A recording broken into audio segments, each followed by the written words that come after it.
Get an answer to the stupid question, what U.S. Navy rank is indicated by 3 equal stripes? This is my source. I'm telling you. We have said, those are the rules. Whatever you say is the actual fact. Nick, can you double check on that for me? 3 equal stripes. And let me see here what comes up. I just want to confirm that I have a correct answer here. And what's coming up here? 3. All right. Yeah, we're going to go to Scott. Hey, Scott, good morning.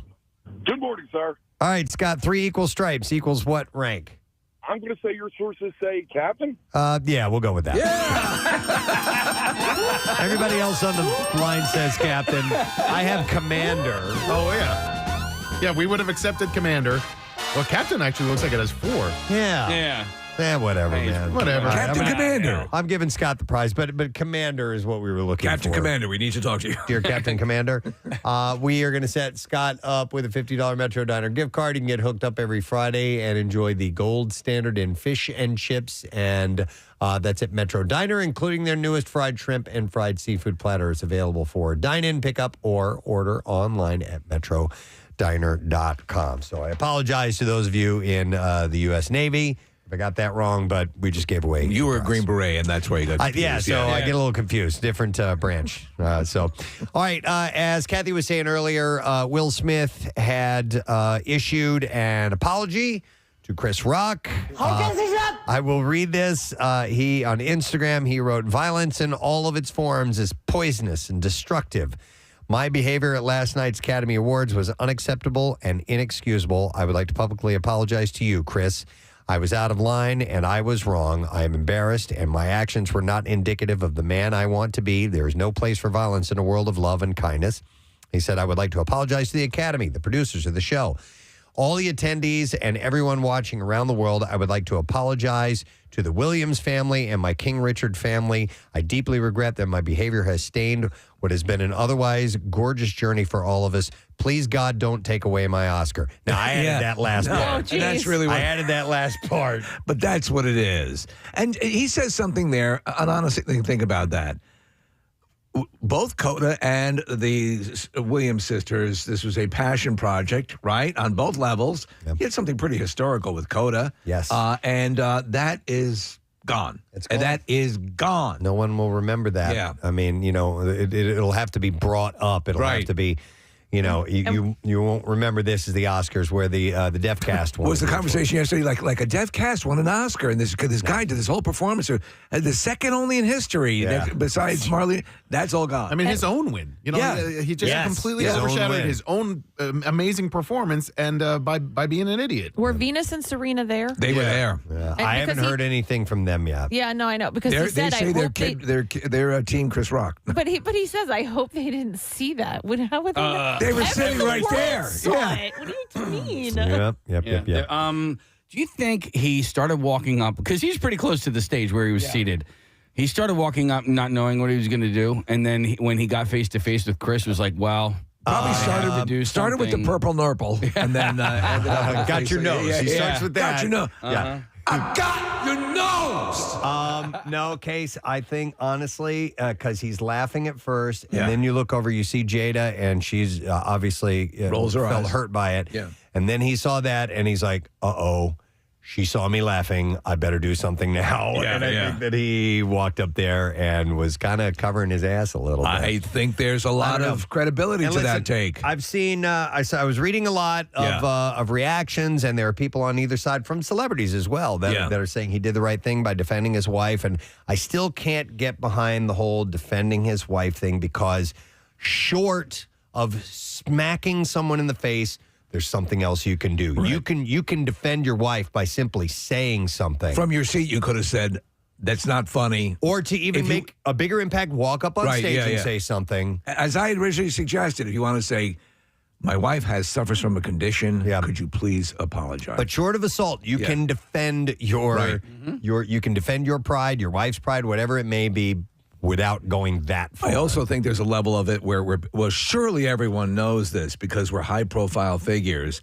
Hey, you're the entertainment break guy. We do a ton of scouring of entertainment sites. I had no idea she had alopecia. Yeah, well, but to some people it was well known, and I know what you're saying, Steve. Yeah. So anyhow, the Academy posted a statement to Twitter that said the Academy does not condone violence in any form. Tonight, we're delighted to celebrate our 94th annual Academy Award winners, who deserve this moment of recognition from their peers and movie lovers around the world. On Monday, they released a statement saying that they're conducting a formal review. They said the Academy condemns the actions of Mr. Smith in last night's show. We have officially started a formal review around the incident and will explore further action and consequences in accordance with our bylaws, standards of conduct, and California law as well. In other news, did you see Venus's nipple? Oh, she had a nip slip? So it definitely was a nipple? Wait, we talked about this yesterday, off air. Oh, yeah. I And then thought apparently it was some lace or something like that. I thought it was no, lace. It's not lace. Oh, it's a nip? What lace? She's Well, not even wearing a lace dress. I didn't see it. I heard you guys. Who was in red? talk about it. Who was in red? No, she's in white, Casey. Okay. Yeah, that's a nipple. This is all clearly a nipple. Oh, okay.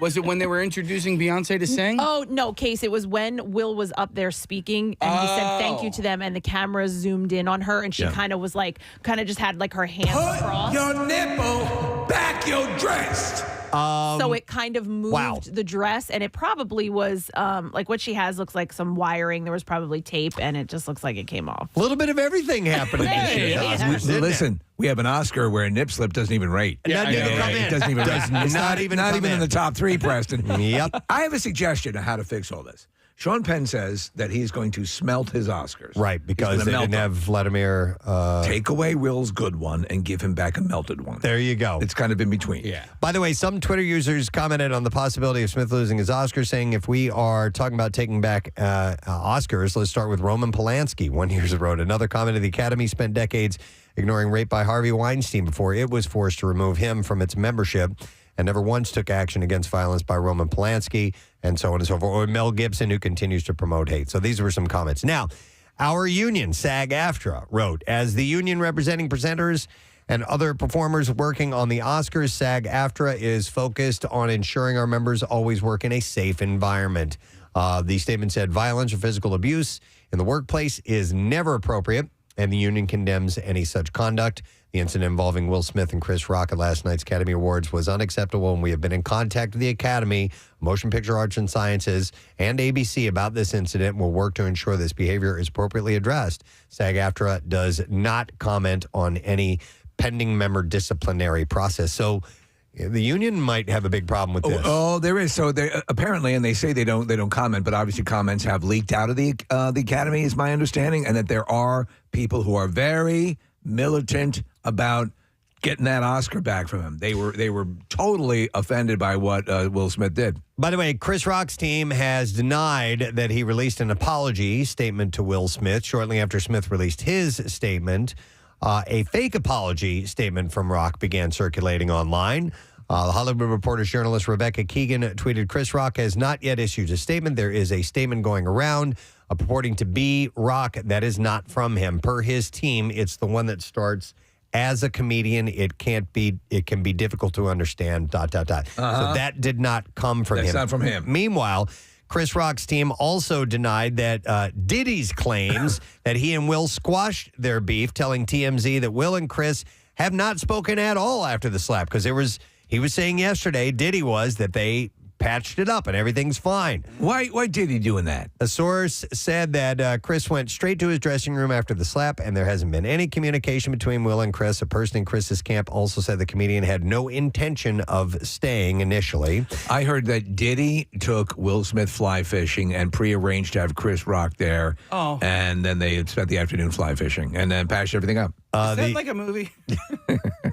The source also noted Chris Rock didn't have any idea Jada Pinkett Smith had alopecia. Yeah. And that he doesn't have a mean bone in his body. Now, in other news, Chris Rock's tour ticket sales have skyrocketed after the slap.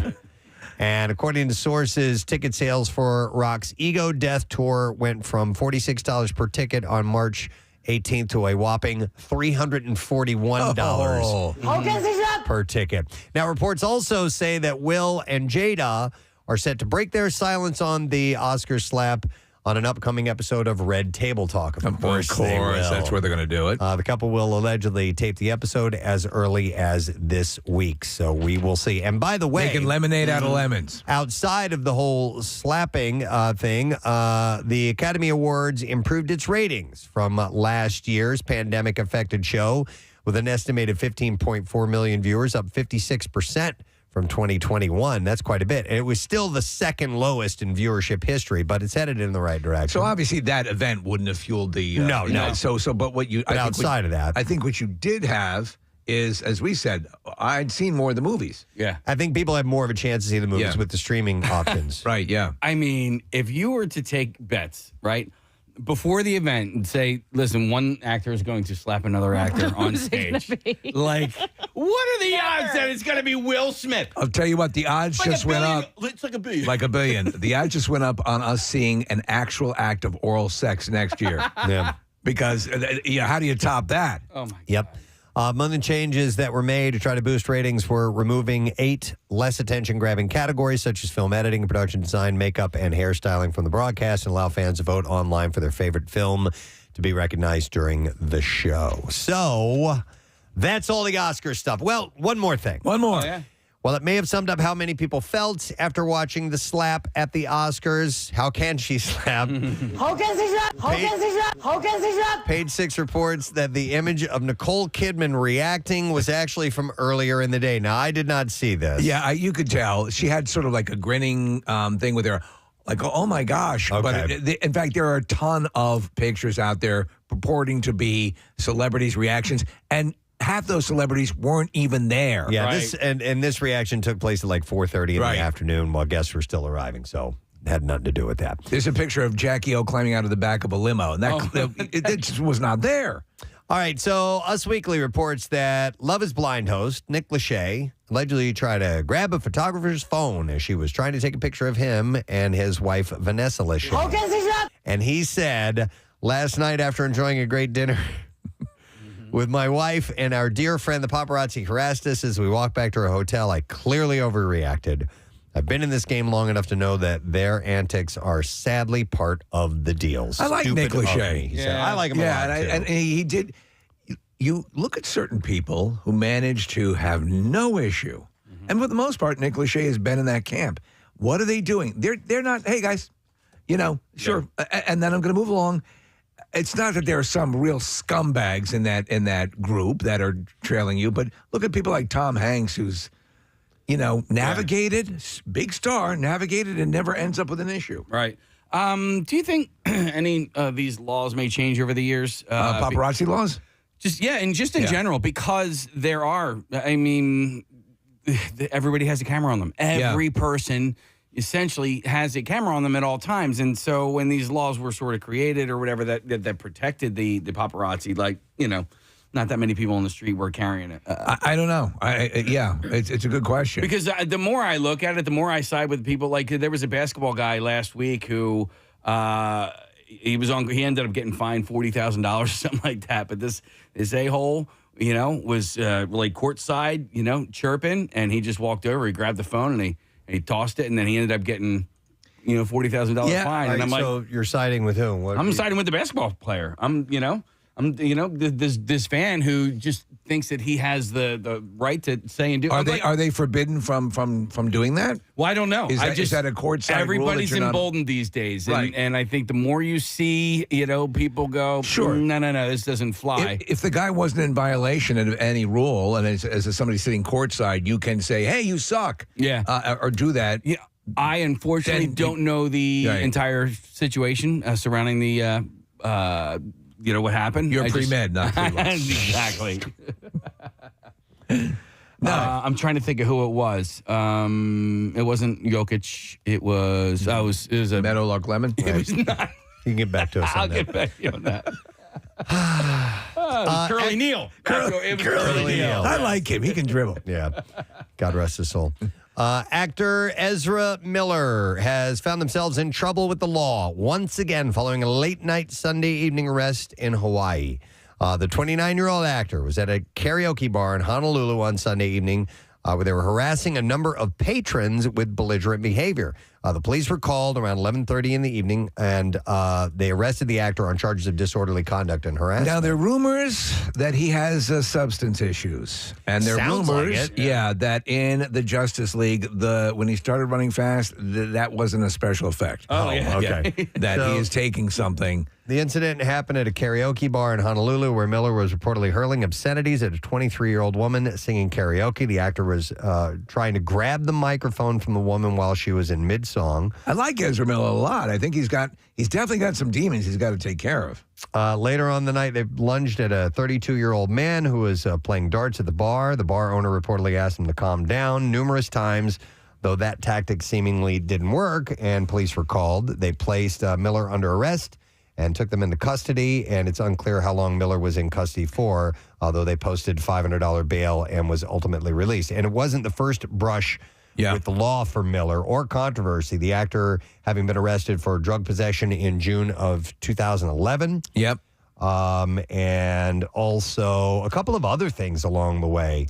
There was apparently video that surfaced in April of 2020 when Ezra was appearing to choke a woman and slam her to the ground in Iceland. Yeah. I heard about that, too. I didn't see the footage, but I heard about it. Yeah. So he's definitely got something going on. Yep.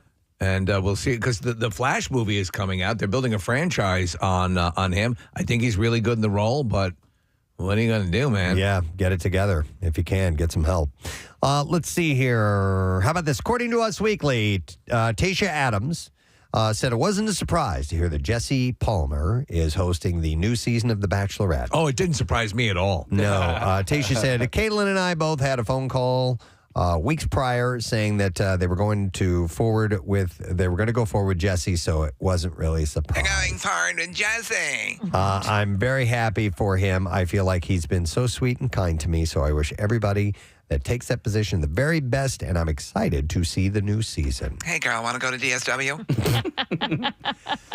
Despite the rumors stating otherwise, it looks like Jason Momoa and Lisa Bonet will not be getting back together. Oh, Yep. That was his last chance at finding a woman. The Dune star told Access Hollywood at the 49th Annual Academy Awards on Sunday, we're not back together. We're family. We have two beautiful children together. Source told Hollywood Life I think you're beautiful, man. recently that the pair were reconciling. It's my new buddy, bro. But no. Show him what you do with your jam, bro. Jason loves this. But no definitive statements regarding that rumor have been made until now. And according to, let's see, he told Entertainment Tonight at the premiere of The Batman, Lisa couldn't be here, so we're representing me and the babies. As much as it seemed like the rumors could be true, Momoa reiterated on Sunday that we're not getting back together, but we are family forever. That's very cool to have. He gets along very well with Lenny Kravitz. Yeah. Who's Zoe if Kravitz. you can make that work, Yeah. wow, everybody wins. Save a lot of pain. Yep, Yeah. absolutely. And by the way, the story behind that is this kid was standing courtside. It was Yusef Nurkic. I can't say his last name. Okay. We're going back to the basketball game? I just want to follow up because the kid yells to him, "Your mother is trash," and then he called his grandmama bitch. And then the dude's like, "Okay, all right, listen." If that's not illegal and forbidden, for the I don't know. I don't know. I'm just saying there are know. consequences for your actions, and the consequences for this kid's actions, thinking he was going to be tough and whatever. Right. You're okay because he was trying to get a reaction, so he was filming him, and so he took his phone and then ended up tossing. So he got it. He got a reaction. Yeah, he did. Yeah, he got what he was going after. And if dude can afford the fine, then go ahead. Yeah. Whatever. There we go. But listen, some venues have rules. I've been at games where the ushers have come over and said, "Hey, can you back off a little bit? Yeah. Please." So it all depends Slow your on roll, bro. where you are. Yeah. Back to entertainment. Yes.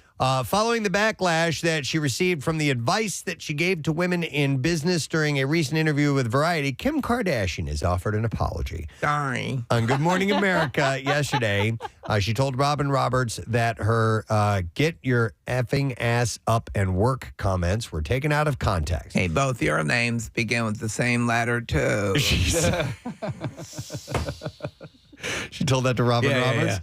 So I know. She said, well, that statement that I said was without questions and conversation around it. It became a soundbite, really, with no context. And that soundbite came off the notion and the question right before, which was, after 20 years of being in the business, you're famous for being famous. And my whole tone and attitude changed with the previous question that went into the question about what advice would you give to women. What is she saying and here? And the third caveat of the fourth paragraph. Listen, I think the point she was trying to make is you need to work for what you need to earn what you're going and to she's get. right on that. She has the benefit of what you would call seed money. Oh yeah. So quite a bit of it. Right, quite a bit of it. And then sold her own butt violation video for a nice financial start as well. Again, not saying that she's not working mightily. I'm sure she is. Yeah. She's balancing an empire. It's clear. She knows what she's doing. But I guess it's from the source. Yeah. Get your effing ass up and work can sound a little Did you have some Oz? Yes. It seems the star felt like all the work she had put into becoming successful was being minimized. And she added, it wasn't a blanket statement towards women or to feel like I don't respect the work or think that they don't work hard. I'll tell you what, all this has prompted her to create a sad skimoji. She said, I know that they do. It was taken out of context, but I'm really sorry if it was received that way. So kind of an apology. Yeah. And by the way, over the weekend, she gave fans a sneak peek at one of the tattoos Pete Davidson got in her honor. On Saturday, she shared a photo of her boyfriend's ink to her Instagram story. Located above Davidson's left clavicle, it reads, "My girl is a lawyer." It's a bad-looking tattoo. Yeah, it looks like a prison hand. tattoo. Yes, it does. And it that's what looks bad. That's what it says. And he's going through massive tattoo removal right now. A real lawyer? Kathy, No. my girl is a lawyer. Okay. I mean, like that looks like I did it. I was like, yeah, Yes! I'll give you a tattoo. Yeah. So anyhow, Kim had celebrated passing the baby bar in California in December 2021. Adorable. In a recent interview with Ellen DeGeneres, Kim also said that Davidson has multiple tattoos dedicated to her and that this one is her favorite. Oh my God. Because I'm baby bar. All right, I think we should get to the clips now. So let's do that. The Girl from Plainville follows a true story of Michelle Carter's 2017 texting suicide case. Yes. All the way up to her conviction for involuntary manslaughter. In this clip, Elle Fanning talks about the show's take on the story. Here we go. I think for us, it was looking at the case in a different light and in more of an unbiased way. I think the media definitely kind of showed a very one-dimensional view of this case on both sides. I think they kind of portrayed Michelle as this black widow manipulator and then Conrad as the victim, and he very much was the victim in this. I mean, this case couldn't end in a more tragic way. Damn right. The Girl from Plainville premieres today on Hulu. You remember that case, don't you? She bombarded this kid with emails suggesting he take his life. Yeah. And they were like sort of boyfriend, girlfriend. Yeah. And kept saying, well, if you loved me, you would do it. Yeah, that's And he did right. it. Yeah. Horrible. Yeah. Horrible. All right, here's the next clip for you.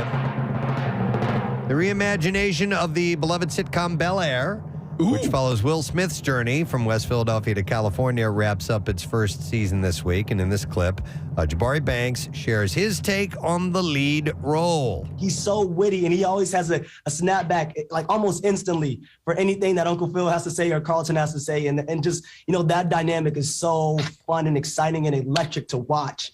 And our take is a little different on that. I knew it. I knew you were going to play that. I knew that. Has anyone watched it? I have not. Yeah. No. Yeah, I can't give you an opinion on it. I have not checked it out yet. I mean, the trailer leading up to it looked pretty interesting. Yeah, it's a completely different take. There is no Carlton dance. Season 1 of Bel Air airs Thursday on Peacock. So the season 1 finale, I'm sorry, of Bel Air airs Thursday. Did I say that on Peacock? I don't know. Say Peacock again. Peacock. And that is the entertainment. They don't lay report. eggs. No, they don't. Peahens do. We found out that yesterday, as well as commanders have 3 That's right. stripes in the Navy. All right, so we are going to take a break. Don't forget, Adam Goldberg is going to be joining us this morning. Our friends from Jersey Mike's will be here. That means we are giving some goodies away with their appearance, and we'll have some other things for you to win as we go along. Stay with us. We'll be back in a moment. Preston and Steve. By the way, I think there's a few different things that go through us. I kind of notice these things. Really? Yeah, I think so, because Around the corner, down a dark alleyway, across an empty field. He is the noticer. this one Nothing gets past Preston Elliott. this one The I noticer. I On noticed. the Preston and Steve show. All right. This one I 6 noticed to 11. because Steve said it to me. All right. Human Steve beings, sent this to him. we as human beings get turned on by many things. Most commonly, we're turned on by other people that Yes. we are sexually attracted to. And animals. There are also people. What? Oh, I'm sorry. No. There are also people who are turned on by inanimate objects. I've mentioned that stuff on the Bizarre File before. Hence people marrying the Eiffel Tower. But this I've never seen. There are certain women who are turned on by themselves. Gee, my gosh. I wonder where a woman like that might exist. Where a woman who would find themselves so beautiful, they would get aroused. It seems almost impossible that such a woman would exist. Yep. What are you saying? They stare at themselves in the mirror and they think, I'd like to tap that ass. Well, yeah, but then you don't actually get turned on, right? No, these people do. Well, we don't, but you do. According to Yeah. Oh, yeah. Oh, yeah. So beautiful. I'd hit that. According to Dr. Michael Aaron, a New York City therapist and author of Modern Sexuality, The Truth About Sex and Relationships, it's extremely common for a woman to be sexually attracted to herself, and it is called autosexuality or autoeroticism. Yes, so just the visual is enough to get this type of person worked up to the point of being orgasmic? Well, no, not they're not going to stare at themselves and actually have the orgasm, but it will turn them on. What about a person who wants to vomit whenever they see themselves in the mirror? They didn't Like cover myself. that. Is that you? Yeah. In this study. Oh, no. Oh, no. And is as vain as it sounds to want to have sex with yourself because you're so hot, it's not narcissistic, apparently. Because it's true. The doctor said it's very common for people to be aroused by themselves to varying degrees. Some experience it more like an orientation in that they feel more aroused by themselves than by others. So do they use themselves as a benchmark to compare other people to? In other words, will they not? Does someone have to exceed their own level of beauty to warrant a physical encounter? I don't know.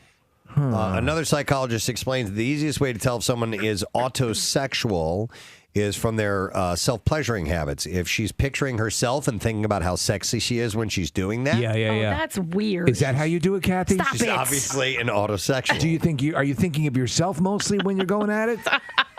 I'm asking in the most clinical Stop of it. ways. We're gathering data here. When Listen. you are there, when you're upstairs, when you've got the device, when it's plugged in properly, you have it in the power strip so it doesn't short out.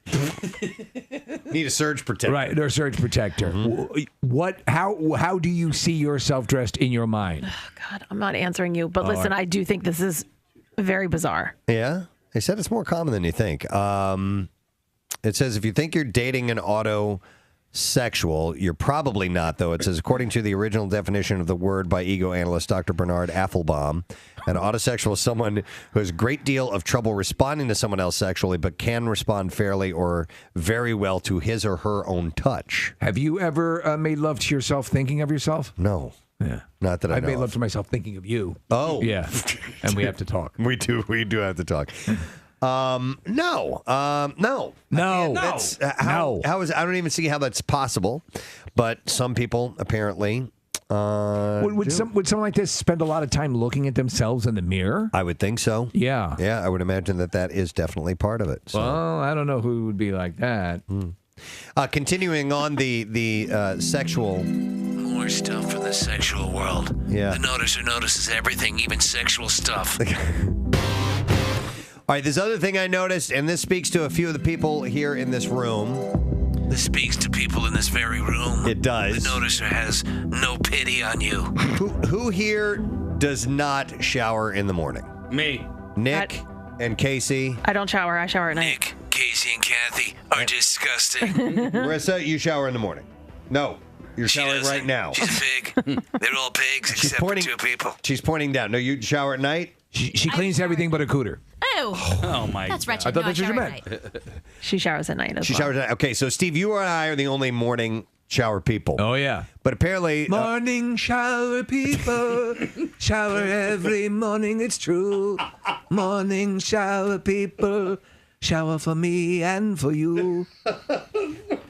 It just seemed like a song, didn't it? A folk song? Yeah. Is there a night shower people song? Night shower people. That's very similar. Arrive at work very smelly. Kathy, Nick, and Casey, and little Marissa, too. They all smell so bad, we can hardly take it. I like when I get up early enough to shower in the morning. I just don't, and I prefer to get that extra 20 minutes of sleep in the morning, and that's why I'll shower. If you at take night. a shower before you go to bed, you're fine unless you're a sweat ball. But to me, I use it as much for waking up as I do for anything else. All right, so tell us what Morning shower people. Morning shower people. Shower every morning. All right, so a recent article at Time.com extols perhaps the single best virtue of evening showering, noting that if you want to improve your sleep, showering at night may be the way to go. Well, guess what? And this is going to be a surprise. I shower at night as well. I know you do. And in the morning. Experts say there's evidence that a night shower can help you drift off. All right, do you... Night shower, night shower. We know how to take one. Every night shower, night shower.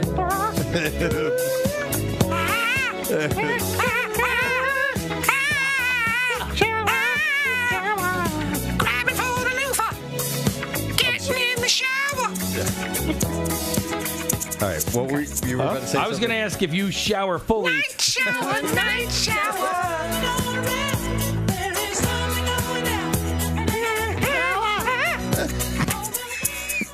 You do that better than anybody. Thank Steve. you. I got my higher end back.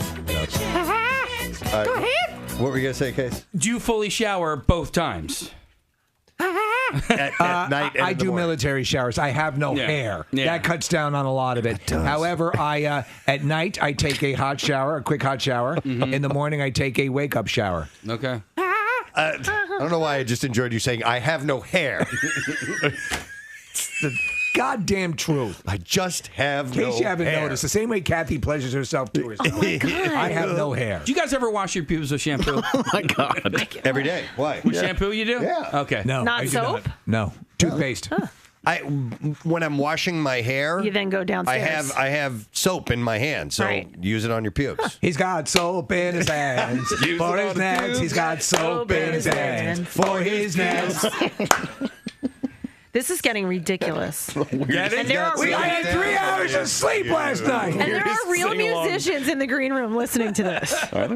Probably I don't think they're listening. We may be inspiring a new song Napping. from Dorothy.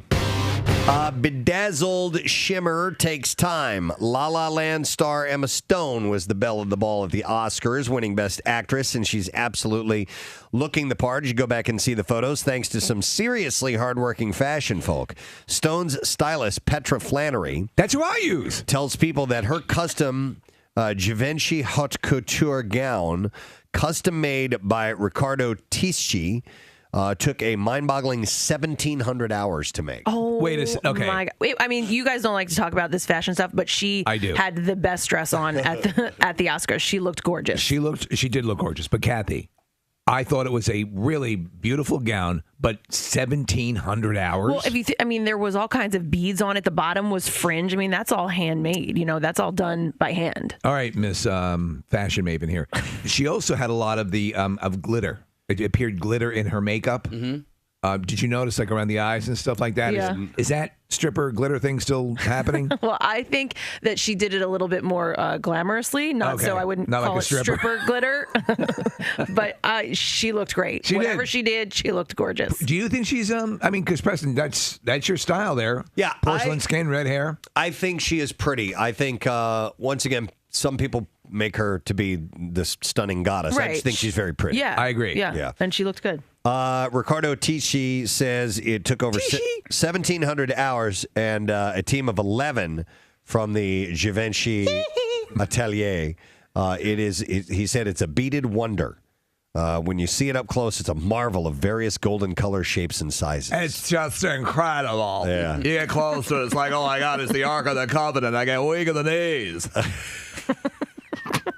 How alien is that world to us? Oh my God. We can't even say the names of the places or the designers. I don't know it. I don't know who these people are. I don't know. I think you'd do great as a commentator on the red carpet. Yeah. I mean, who's the guy from Fashion Gunn? Tim Gunn? Yeah. It's just crazy. Oh, you dominate. No, I don't know. I can look and say, oh, you look nice in that, or that looks like crap. That's pretty. Pretty much. I can see your buoys. Yeah. By the way, I finally saw Amy Adams. Holy God. Yeah. I mean, she's not that really busty, but she sure looked like it in her dress. Who looked? Brie Larson. Yeah. Did you see Brie Larson? Yeah. Whoa. That was nice. That's our commentary. Preston, check out the kids. Oh yeah. We should be like you're at the beginning. We don't even have the microphones. We're just yelling down the. Oh! Yeah. She's coming your way. She's coming your way. Nips. What? Nips. You guys have been kicked off the red carpet so fast. Brie Larson showing nip. Steve, the grade scale would be how many of those Marky Mark pals we throw at. I give it 4 pals, man. Yeah. That would be it. Pow! Pow! Now that's red carpet coverage. Yeah. Yeah, but Steve, like on the other end. Which one? Brie Larson! Ryan Gosling's sister! Yeah. Huge kids! I hear you. I'm waiting. He's yelling over her. Yeah, she's on the way down. Right here. The Preston and Steve studio is the arena where the invincible men of Chi-Chi cooking skills await their challenge. Using all their senses, skills, creativity, and succulent delights such as ramen noodles, canned chicken, and Doritos, the Iron Chi-Chi chefs will prepare new, original Chi-Chi never tasted before. Reputations are on the line in the Preston and Steve studio where the Chi-Chi chefs pit their garbage bag creations against one another. What inspiration do our challengers bring? The heat is on. Who will be the Iron Chi-Chi chef?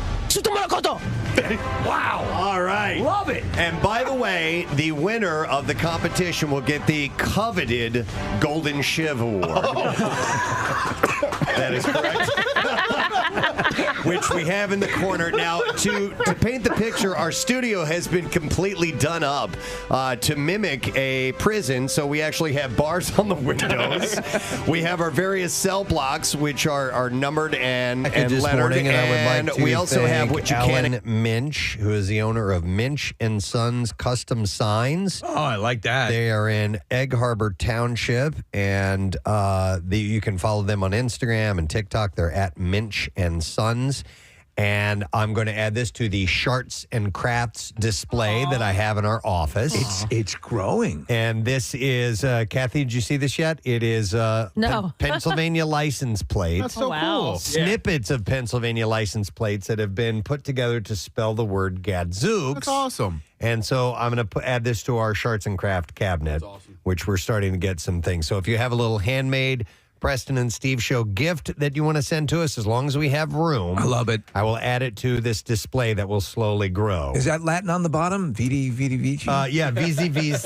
No, I think it's supposed to be visitpa.com. But only little parts of it here. Yes. But this plate expired in 2009. Okay. So it's been around for a little while. At least the G has been. So that was very thoughtful. I Thank think you, that's guys. great. Yeah. I appreciate that. Oh, and they wrote all kinds of stuff on the back here. So Alan says MMR Rock, say hi to Pierre.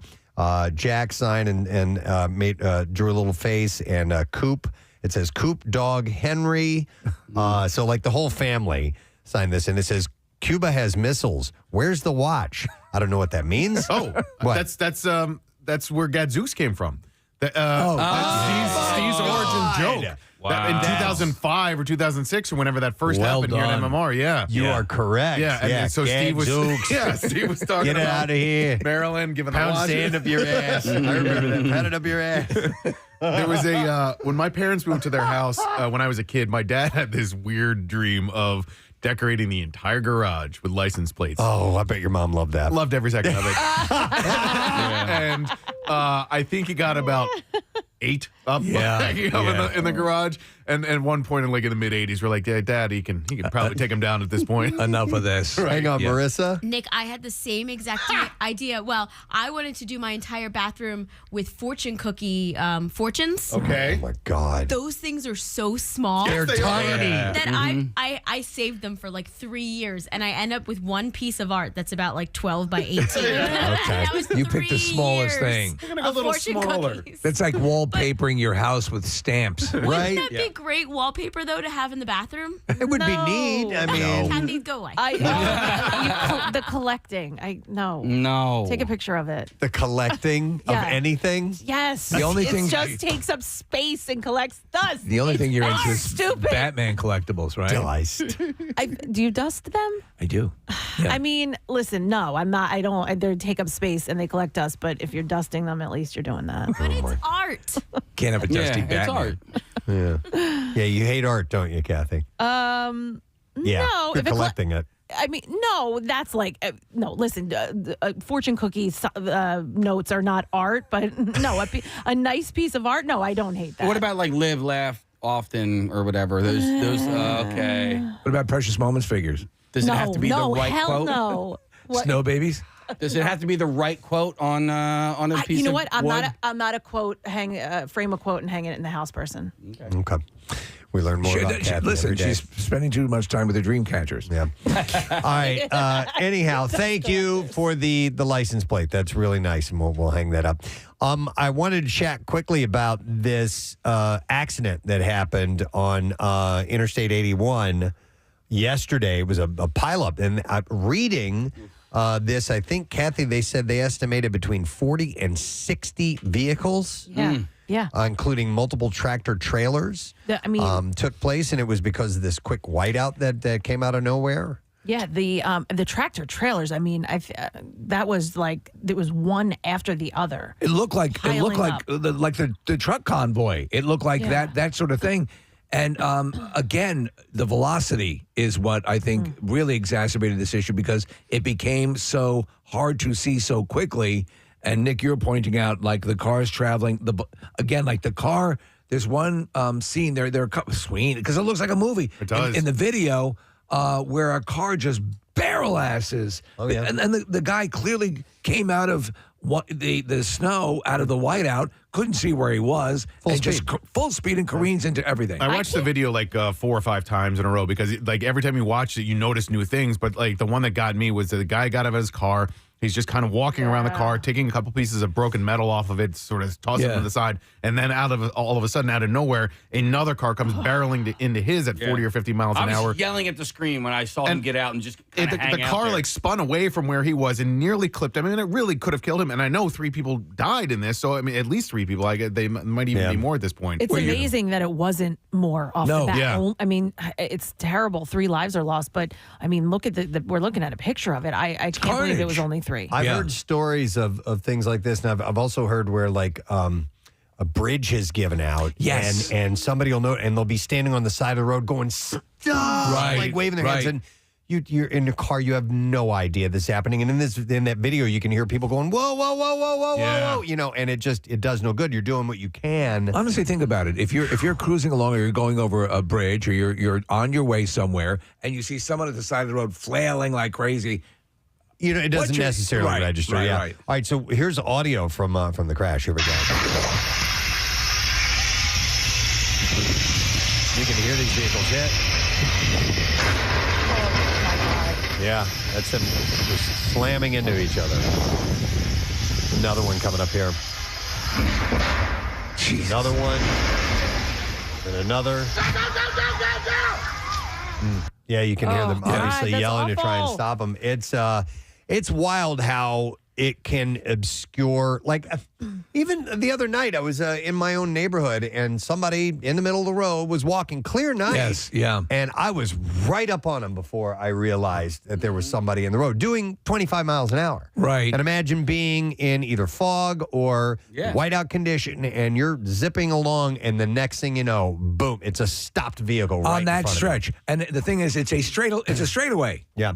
I was driving to South Philly last night and didn't deal with anything like these guys were having to deal with on I-81 yesterday. But even when the squalls came through yesterday afternoon, early evening, there were moments where you're just like, you automatically have to slow down because of how much vision you lose right away. And the way that these storms were rolling in, it was, and Preston, you pointed this earlier, like it was sunny in one direction and then complete whiteout in another direction. It was so bizarre. And it's wild what the fog and obscuring your vision can do, because there are times when you can be completely disoriented. Yes. And have no idea. And I've been that way like on an aircraft before. If you're in the clouds and all of a sudden they come down out of the cloud line and you look around and you're like, oh, I thought we were going I'm in that India. way. Yeah.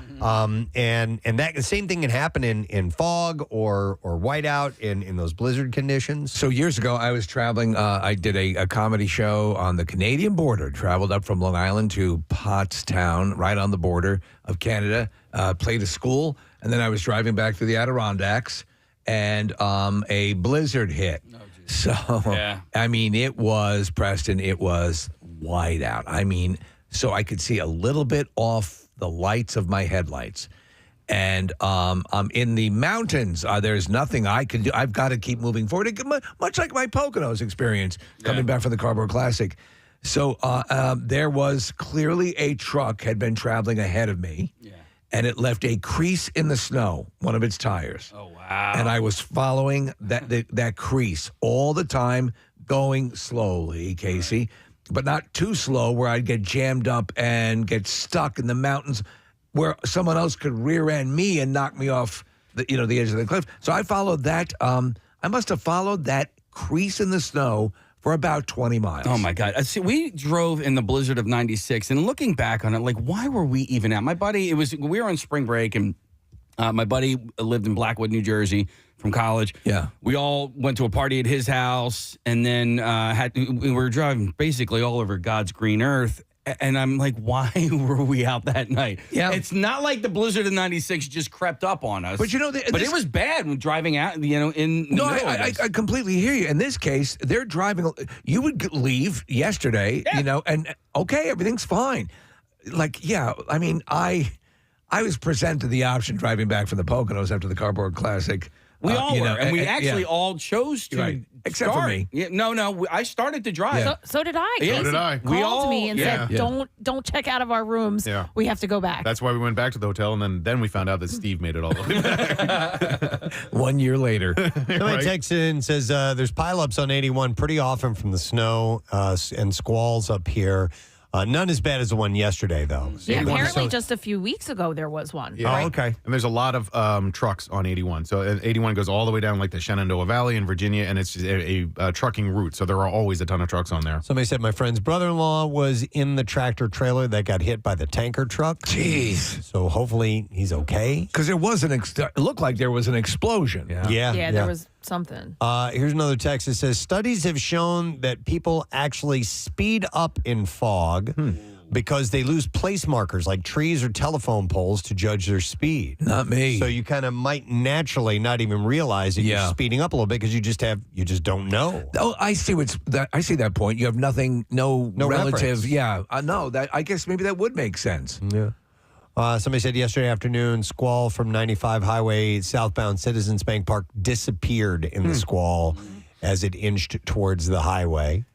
And it says that the National Weather Service started issuing squall warnings to prevent these accidents, but it's tough to get the message to people on the road. I got one. Yeah, I got one too. It was right as I was going through the one on the Northeast Extension, and I saw it, and I'm like, this ain't that bad. You know, I mean, I'm looking around, like, I can see just fine. Of course, I didn't know what was going on in Scoop County, you know, that it could get that bad. I was at the Eagles concert last night, and Don Henley referenced the squall, and he's like, hey, Really? Oh, really? Yeah, I've never seen a squall in Philadelphia before. That was a new one for me. The song is called "The Boys of Squalor." After the boys of squalor have gone. I'm gonna go to Brian. Hey, Brian. Good morning. Good morning, sir. How are you? Good. What's up, bud? Yeah, I actually live in the area where this happened. I mean, this is not it's a common occurrence up here during the winter and stuff between the whiteouts and the fog and everything like that. And your one texter was right. There's pileups on that stretch of 81 all the time. Hey, Brian, so assessing yesterday's issue, have you seen many like this? No, not to this magnitude. Yeah. Some of them are like 5, 10 car pileups, stuff like that. Maybe a little more, but not to this magnitude. This one, I mean, the whiteout, I work in a coal hole not too far from where that happened, maybe about 6 miles. And you could not see the Euclids and everything, the haul trucks running around in the coal hole. They're 20 feet away from me. Wow. All right. So if you're used to it, when this pops up and you're on the road, how do you usually, drive during that? Do you slow way down, put your flashers on, or do anything? Way down, put the flashers on, and if I'm out on that particular stretch of 81, I know for a fact it's very busy because there's a lot of distribution centers up in that area. Yeah.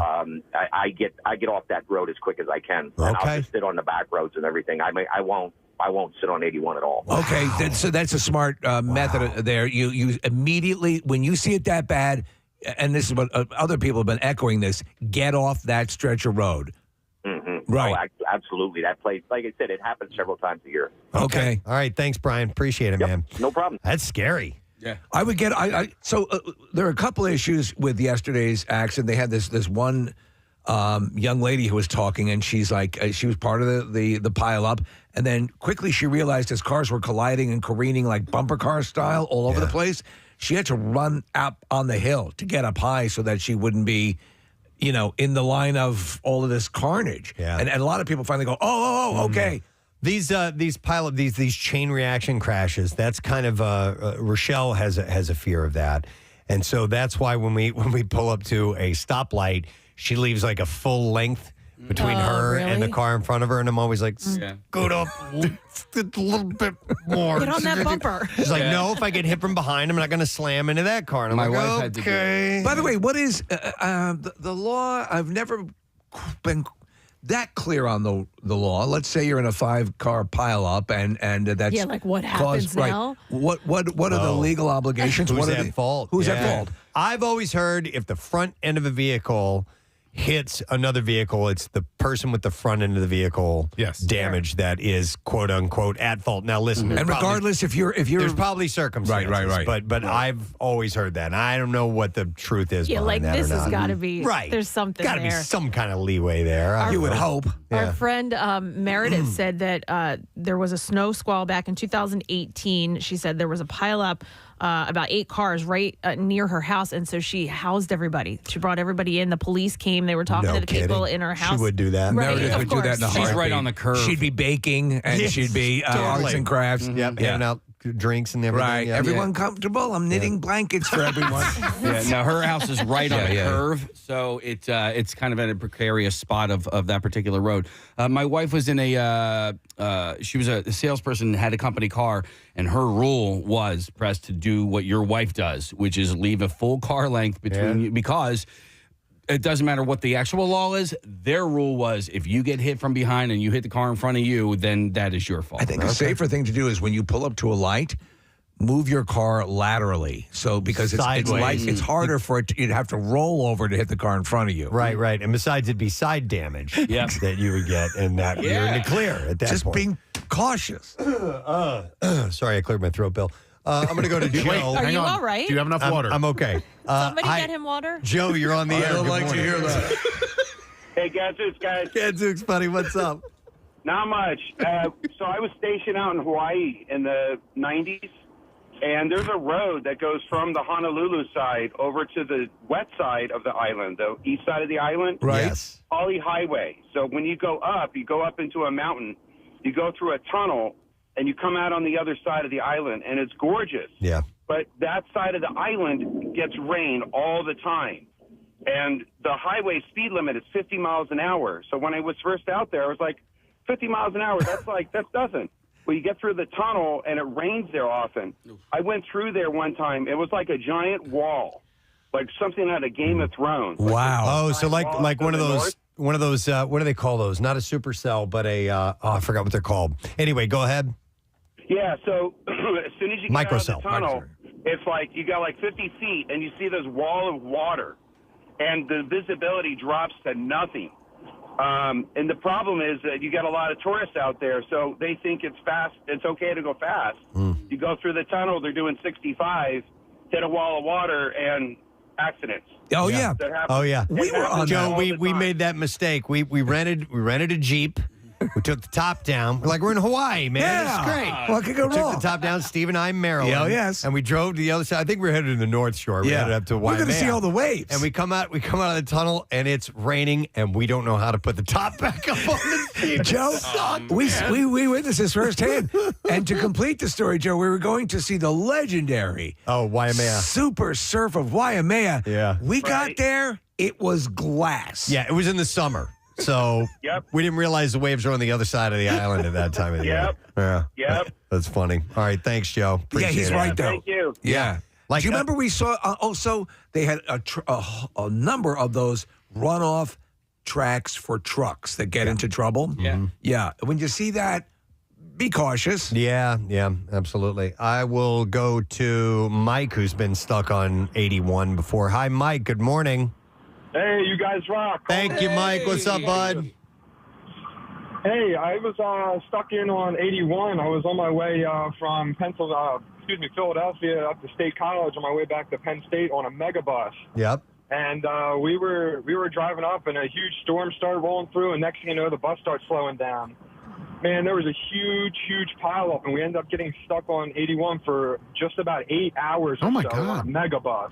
Yeah, I remember when this all happened. Yeah, how long ago was this, Mike? Excuse me? How long ago was this? Oh, probably maybe about 10 years ago or so. Oh, that long ago. Okay. All right. Yeah, Interesting. and man, it was horrible. But I'd probably say I was in the best situation and the worst situation. We were on the megabus. It was a bunch of college kids. We had a bunch of provisions with us, bringing back some drinks back from school. And we were have a little party on the bus. But 8 hours. 8 hours, That's a long ass time. Yeah. There have been longer stories. Go ahead. No, I was just saying there's been longer where people, we talked about, one had gone almost 2 days, right, where people are out there. Yeah, I think, thanks for your call, by the way, Mike. I want to say we took a call from somebody, and all they had was Wreck-It Ralph as the movie. Do you guys remember that? Yeah. And they watched it over and over again. I think I mean, if you got to be stuck with a movie. I think I remember that story, and I think it was from one of those. It was from out there. One in particular was outlandishly long, and I forget. Well, there was a recent one, Steve. There was, Right. it was 95, right? It? Yeah. And the bread truck, remember? Yeah. They started handing out bread. Exactly, yeah. And they were just the people. This was like outside of D.C. in Northern Virginia. People were looking for bologna trucks. Yeah. Right. Mustard trucks. Let me go to, hang on, Mike, a claims adjuster. All right. Can talk about whose fault it is when you get one of these chain reactions. Mike. Good morning. Hey, good morning, Mike. What's up, bud? Hey, with an accident like that, what happens is each collision is treated as a separate incident. So if somebody rear ends somebody and then 30 seconds later somebody comes along and rear ends that person, it's two different incidents. Right. Unless that party gets pushed into, then you get into percentages like half and half and all that. So Mike, how something as complicated as this is you're just sitting there, a car rear ends you or a truck and pushes you a certain length and you hit the next car in front of you, you're at fault for that? Yeah, well, you're at fault for 100% of the rear of the car that you hit, 50% of the front of the car that you hit, and 50% of the rear of the car that was in front of them. The car that was in front of them. Yeah. Wow. That's interesting, though. So to some extent, Mike, that rule that I'd heard, that quote unquote rule, I'm doing air quotes, that if you have front end damage and you hit another, and you had hit another vehicle, most likely it's going to be you're at fault for that. Yeah, I mean, pretty much. And then from state to state, it differs because then you have what they call 50% comparative states, which are just what I explained. Right. Then it would be 49%, which you would be denied if you weren't at least 51% at fault. So it's so in that long chain of a collision, you're stationary. Your car is set into motion by a collision from behind. But still, so the way it's hashed out is, doesn't matter. Your vehicle was the vehicle in motion that caused the damage to the vehicle in front of you, and now you are liable for it. No, the person that hit you, that forced you into, is liable for that. Okay, so because I understand. Okay, then how the hell do you do a math on an accident this big? Like this big? How would you possibly do that? It's basically they would be considered all different incidences. It didn't happen at once. Okay, so the first collision is one incident. The second collision is a second incident. So, like, it's. I would never want to handle something like this. Right, right. And plus you've got to, there's confusion, there's chaos going on, and how are you supposed to get the proper information from all these people and then the police and that's yeah. Then you run into a situation. Does somebody have enough liability coverage to cover everything that's fault for? Cats are barking, dogs are meowing. It's crazy. It's insane. All right, thanks, Mike. I wouldn't want. We saw an elevated shot of yesterday's carnage. How do you possibly decipher? I mean, they will. They'll try. Yeah, they'll try. How do you decipher how that's set in motion? Wow, and 3 people died in this accident. Yes. That's just. And I was reading they had to with the fires that were coming up. They had to bring in these all these water trucks because there were no fire hydrants out there. Right. Where they were. They were out in the middle of nowhere, and they had a hard time containing all that and getting the emergency vehicles to be where the emergencies were was a logistical nightmare. They're trying to bring rural areas into the city to make it easier. I think they should try and do that and, get them into a little bit more closer. society. Yeah. Harleysville will probably be in Ballackinwood soon, Preston. Anyway, it was pretty nasty looking. The video is scary. So if you do happen to come across one of these squalls, and like I was on the road yesterday and it popped up, and I'm like, yeah, whatever. It never got, whiteout conditions, but I'm going to think twice about that now. That it can change like that. You may want to think about getting off the road if you can. And get out as soon as you possibly can. Wow. Okay. Well, thanks for your calls. We appreciate it. Listen, I want to take a break, and I want to give something away while we're doing that. Jersey Mike's is here, and I would like to thank Eric from the Moorestown store for bringing by some lunch boxes with a variety of subs and chips and fresh baked cookies and all that good stuff. We have a chance for you to win a $25 gift card from Jersey Mike's, and we'll take caller number 9 at 215-263-WMMR. They are celebrating the 12th annual month of giving, and if you buy a sub tomorrow, so keep this in mind, if you use this gift card, go buy tomorrow, Jersey Mike's, buy some other stuff as well, because 100% of the sales will go to the Special Olympic USA Games. That's excellent. It's wonderful. So we'll take that 9th caller, set you up, come back with the bizarre file, and we will return shortly. We'll stay with us. On the walls as well. In fact, it says privileges. You are entitled to food, clothing, shelter, and medical attention. Anything else that you get is a privilege. Yes. And we also have our prison commissary set up, which is being guarded by a full-size Hannibal Lecter statue that we have in the corner. And he is holding the Golden Shiv Award. Yes. And listen, guys, just to be nice, we're also going to throw in a couple of other things. We have some toilet wine that we have over there in the corner. We have an actual toilet in the corner with a jug of wine in it. You'll win that too. And we'll also give you a $100 Visa gift card. So we have our 3 judges. We have Nick, Michael, and Joe. Let's now meet our contestants this morning, okay? And their intros are short as well. Let's welcome Iron Chi-Chi Tim to the program. Hey, what's going on, guys? How are you, Tim? Good. How are you? Very, very good. Now, we're not going to go into the specifics of everybody's background and how they ended up where they ended up, but how long were you incarcerated? 3 months. 3 months. Okay, so a little bit of time, not a whole lot. No, but you make a couple Chi-Chis a day, so. Okay. So a couple of days. Now, Tim was assuring me, he said, emphatically said, don't dismiss this, basically. You're going to love the way this stuff tastes. Really? Correct, Tim? I actually emailed Casey and I said I'd like to place a bet with everybody about them liking it because it is top-notch, guaranteed. All right. Yes, do you still make it, even though you're not recently. When I first came home, I was making it like every day still. You kind of get used to it and the flavor. And you miss it. Yeah. I got it. Okay. So. All right, well, that's Tim. Let's meet our next contestant, the second Iron Chi-Chi. Welcome, Chris, to the studio this morning. Thank you. Chris, how are you? Doing well. You?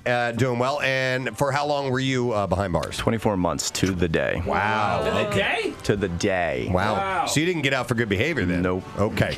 But how's your Chi-Chi? It might be a little rusty. It's been a few years since I've been away on vacation, but it's all still here. Vacation. No, Chris, that the fact that you stepped away from it might breed a little bit more creativity and improvisation. A little bit. I have been a cook for about 20 years. That was my main profession, and then. So you're bringing that wealth of knowledge into your Chi-Chi preparation. A little bit. Okay. All right. Fair enough. All right. Well, good luck to you. And let's go over to our final Iron Chi-Chi. This is Mike, everyone. Let's hear from Mike. Hey, how's it going, guys? Good, man. How are you, By the way, Mike? sorry for bothering you at work. Oh, it's good. All right, Sorry to bother you on parole. That's been going on for a long time now. So. Mike's actually wearing a prison T-shirt, by the way. I don't know if you guys noticed or not. Mike, if you can turn around. What is DWHCF? George W. Hill. George W. Hill Correctional Facility. No kidding. That's a Delco. Yes. Delco, baby. What pride. Delco. What pride. Hold on, they sell T-shirts, or did you make that? No. I kind of took it with me when I left, even though you're not supposed to. So you robbed the prison. You took something on the way out of prison. You gotta have a reminder to not go back. Yeah. So, but it's not a Marriott. All right. So for how long were you away, Mike? A little over 7 months. Okay. I did 3 different times. One was a weekend, one was 12 days, and the longest was just over 7 months. But you had your Chi-Chi experiences and your Chi-Chi preparation skills are up to snuff? I actually emailed Casey. I told him Chi-Chis aren't even the best thing that they make there. So Yeah, he said he was going to make a Stromboli. Wow. They call it a wrap in Delco. It's a Stromboli in where Tim's from. Okay. All right. And by the way, these guys all sat in the lobby together for a little while, and so they were sharing stories. None of them served time at the same place. They were all 4 different places. Perfect. Then we might get 4 different completely. Foods are they're just different regions. Italian cuisine that will give you different tastes. So maybe we'll experience that as well. Okay. Are you guys ready to get started? Yes. All right. Let's Iron Chi-Chi. Head over to the commissary and get what ingredients you guys need. I see immediately that Tim is going for the cheese puffs and ramen noodles, and Mike seems to be still considering what he wants. Chris has grabbed a lot of macaroni and cheese. We have enough for everybody of every ingredient. So So I see Chris took all the ramen noodles. There's more up there. That's not right. There's a whole nother. No, that's good. They're sharing as you do in prison. Yeah, not unlike Iron Chef. I mean, there's a pantry of items that you can go to. Now I see some Cheez-Its are being taken, or no, not Cheez-Its. Is that rice? I believe Tim has some minute rice, instant white rice. Cheese Whiz. Cheese Whiz. Refried beans. Refried beans. Very good for that Mexican sort of flavor. We have both Cool Ranch Doritos and regular Doritos. Did you need beef ramens? Because that's top shelf right there. Top shelf to That is top shelf beef ramen right there, buddy. What are the flavors of ramen we have, Casey? Just beef and chicken. Okay. And did everybody? So everybody has the ramen. Did everybody grab a summer sausage? Is that the common ingredient? I think they call it a beef stick, Casey. Yeah, each person has grabbed one. So they do have beef stick. Yeah. Case, we know that at least one served in a Delaware County prison. Has anybody served in a Bucks County prison? I think the rest of them, yeah. Because I would imagine that's going to be like a higher class Chi-Chi. Tim's doing a fist pump. Bucksco. All the way. I'm looking at Chris. He's got a technique where he's smashing up the cheese puffs inside the bag. That seems like a common get it all tactic. break down so it's like a cheese sauce, no chunks. Oh, okay, and you're going to mix that with the hot water? Correct. Yep. Okay, all right. We used to let it sit in the sink and run the hot water over it. That would be the insulation idea he's using, but we're going to have to, So there's to make it work. very similar techniques being employed here, but a different selection of menu items, which I think is intriguing. Oh, you know what? Preston had a question yesterday about smoking in prison. Is it illegal to smoke cigarettes? And do people smoke? Yeah. But you can smell it though. I can only speak on Bucks, but it is illegal to smoke in Bucks County Jail. Mm-hmm. People do smoke in the jail. but if it's an infraction, though, they can send you to jail, can't they? That's the thing that sucks is you might actually get arrested. But, all right, so if you were to smoke, where would you smoke? I'm not going to say that you empty the toilet out and then blow the smoke through the pipes and flush the toilet. Right. But if I had to take a guess right now, that would be my assumption. So the toilet is just not for pooping anymore. Oh, not at all. It's an oven. It's an oven. It's an aeration system. It's a hot tub at times. It's a hot tub. You bored? Prison sounds great. Bucks is also known as Bucks County Country Club. There we go. She knows. We have a ripped bag. We have a ripped bag. We've got more bags. I bought 1,000 of them. There is. There's a mess all over the place. Chris is helping out Tim. Cooks are coming together. Yeah, it's a beautiful thing. By the way, Tim, that looks disgusting. But it smells so good. Does it really? I swear it does. Although Okay. I'm a little. Tim might have gotten some contraband. Oh, really? No. He snuck a packet of sugar over here. Oh, no. Casey, That's allowed? Sugar was allowed. All right, that was one of the items. You can get that at the commissary. All right, so here's what we're going to do. I'm going to put about a 10. What? He called me a rat. Snitches get stitches, bitch. That's that golden shank. Don't worry. Nick's already had the butt stuff. So, Mike, let's ask you about what our chefs are going to have here. If you were to describe this dish, what would you say about it? It's basically like a poor man's mac and cheese. A poor man's mac and cheese. Okay. Like if you took Frankenbeans and got rid of the beans part and made it with mac and cheese. Okay. Our judges, Nick Elmy, owner and head chef at Laurel, Michael Klein, who's been writing about food for a long time, and then Joe, who's actually done some time and had Chi-Chi on several occasions. Nick, what do you think of our first creation from Mike here, the poor man's mac and cheese? 10 for presentation, if we're grading on 10. Okay. It's like you took ramen and dumped mac and cheese on top of it with some spicy sauce and some sausage. I don't know. I would like to know what the sodium count is.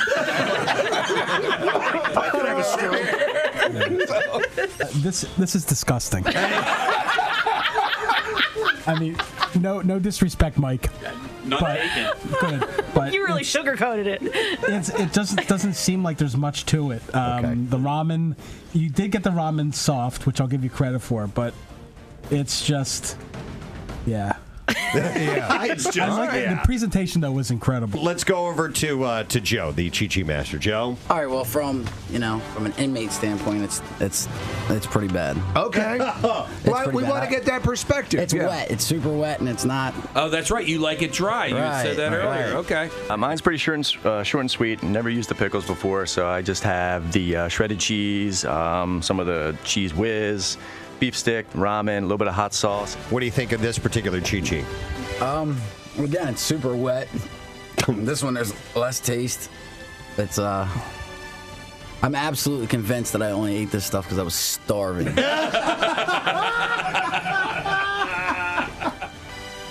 Have you ever had a salt lick? Yeah. You know what? With cheese. It's a salt lick with cheese. That's what you're calling this. All right. Were you in for assault?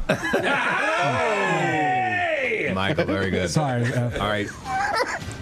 I do appreciate the added texture of what are those nachos at the end? The little bit of the jalapeno chips I put on. Perfect. To take it over the edge a Beautiful little touch bit, right little at the end. extra. It does taste like someone found noodles and put the movie cheese on top of it.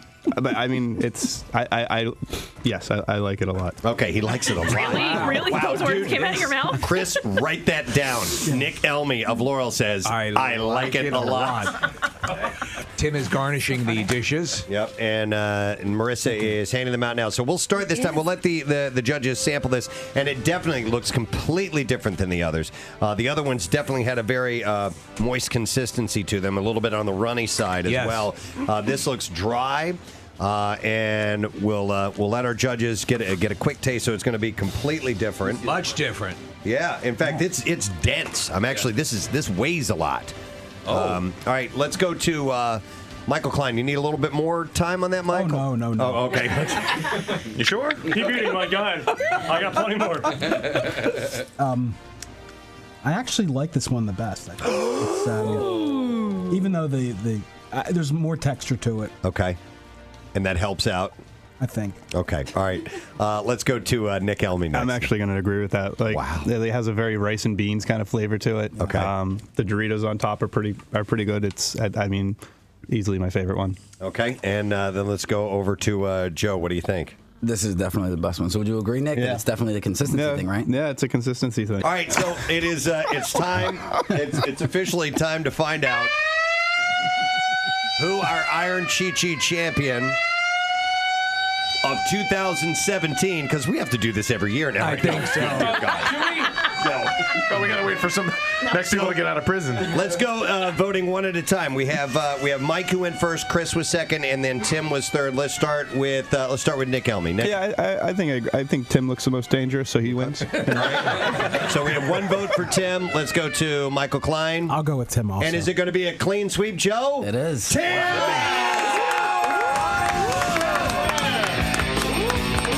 The Iron Chi-Chi, Tim. Let's get a word from our winner, Tim. How do you feel? I'm going to Disney World. Yeah, even better news. Kathy cleaned out her closet. Yeah. Wow. You should put something up on social media about the journey. I think it's very brave of you. Yeah. To get in there and I really appreciate it. and clean out your closet. It was difficult for me. There was an extra sock that was unaccounted for. She broke out her documents and her spreadsheets. I can't imagine a Kathy closet was in bad shape. You needed help with this? I know. I'm telling you, it got freaky. It just got I was like overwhelmed. Carrie. And I've known for, a while now that I need to do it. And every time I would go to do it, I wouldn't get it done. And to be honest with you, I asked a couple people to come in and help me. People got canceled, whatever it was. Some help and I need it now. Stop. Carrie, when you went in, did Kathy take mud and put it under her eyes and tie a red bandana around her head? She's rosy. Oh, no. It's time. We're going in. It's going to get bloody.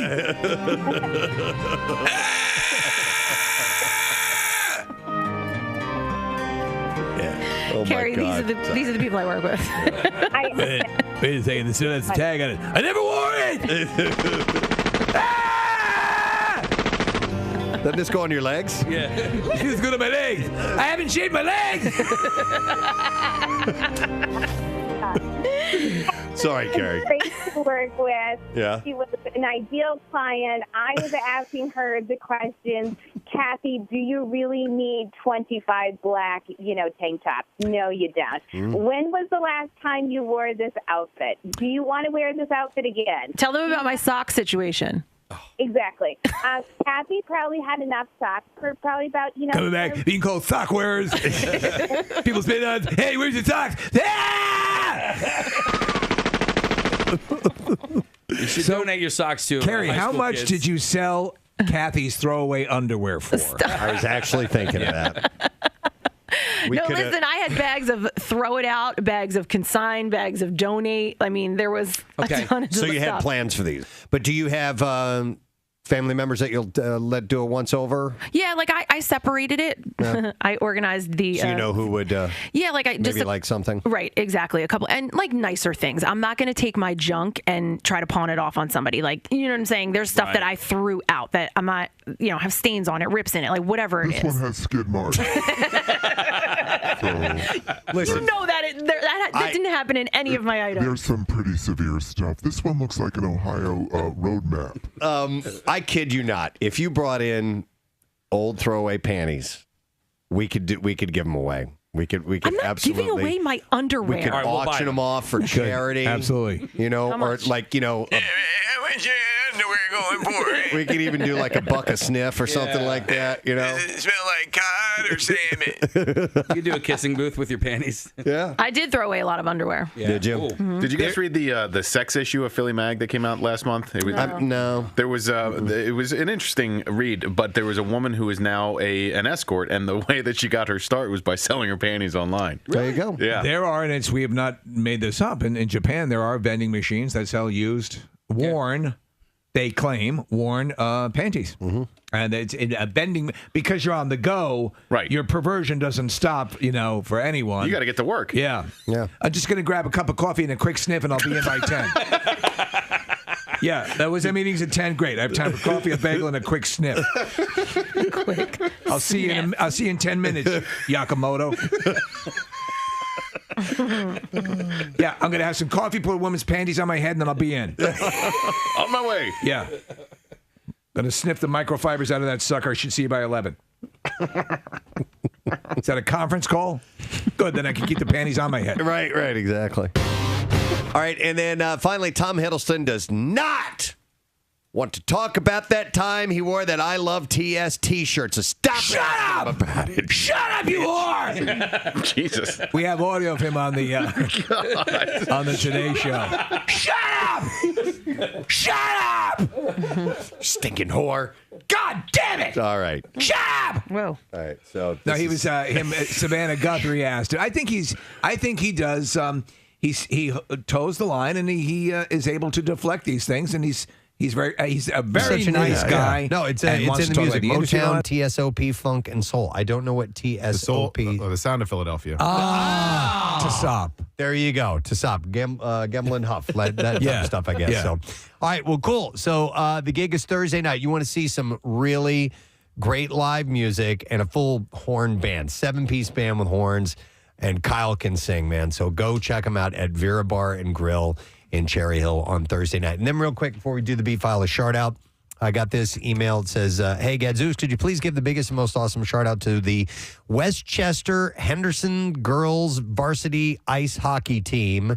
This is only the second year that they've had a full girls varsity team, and this year they won both the high school championship and the Flyers Cup. So she says, way to go, Warriors. You rock. Thanks so much. That is from Renee McGusty. I like McGutsy better. McGusty's better. All right, Renee. I like you, kid. You're McGusty. So a shout out for the gals, and there you go. I used to be a cheerleading coach there. Oh, you did? Yeah. Oh, no kidding. Yeah, when I was in college, I coached their cheerleading team. Maybe you were the first McGutsy. Maybe I was. Yeah, possibly. All right, we got to do the beat file. Here we go. WMMR presents Preston and Steve's Bizarre File. Brought to you this morning by 80 Moyer Lumber, trusted expert since 1939. 80 Moyer Lumber is your professional source for decks, windows, doors, kitchens, millwork, and more. You can visit them on the web at admoyer.com. So in England, a historic market town is under siege by a pair of hooligan Chihuahuas who have been ganging up on other people and pets. Miserable bastards. The two dogs are so unpleasant. A former police German Shepherd was attacked by the dogs and is scared of them. Man. Another person walking his two 65-pound dogs were charged by the two dogs that ran straight up at them. A local counselor, Ruth Hopkins, said that she has had several complaints about the dogs. She said they're little dogs. The man who called up has an ex-police dog. He's a German Shepherd, so a big dog. And there were big dogs running. Yeah, big dogs out.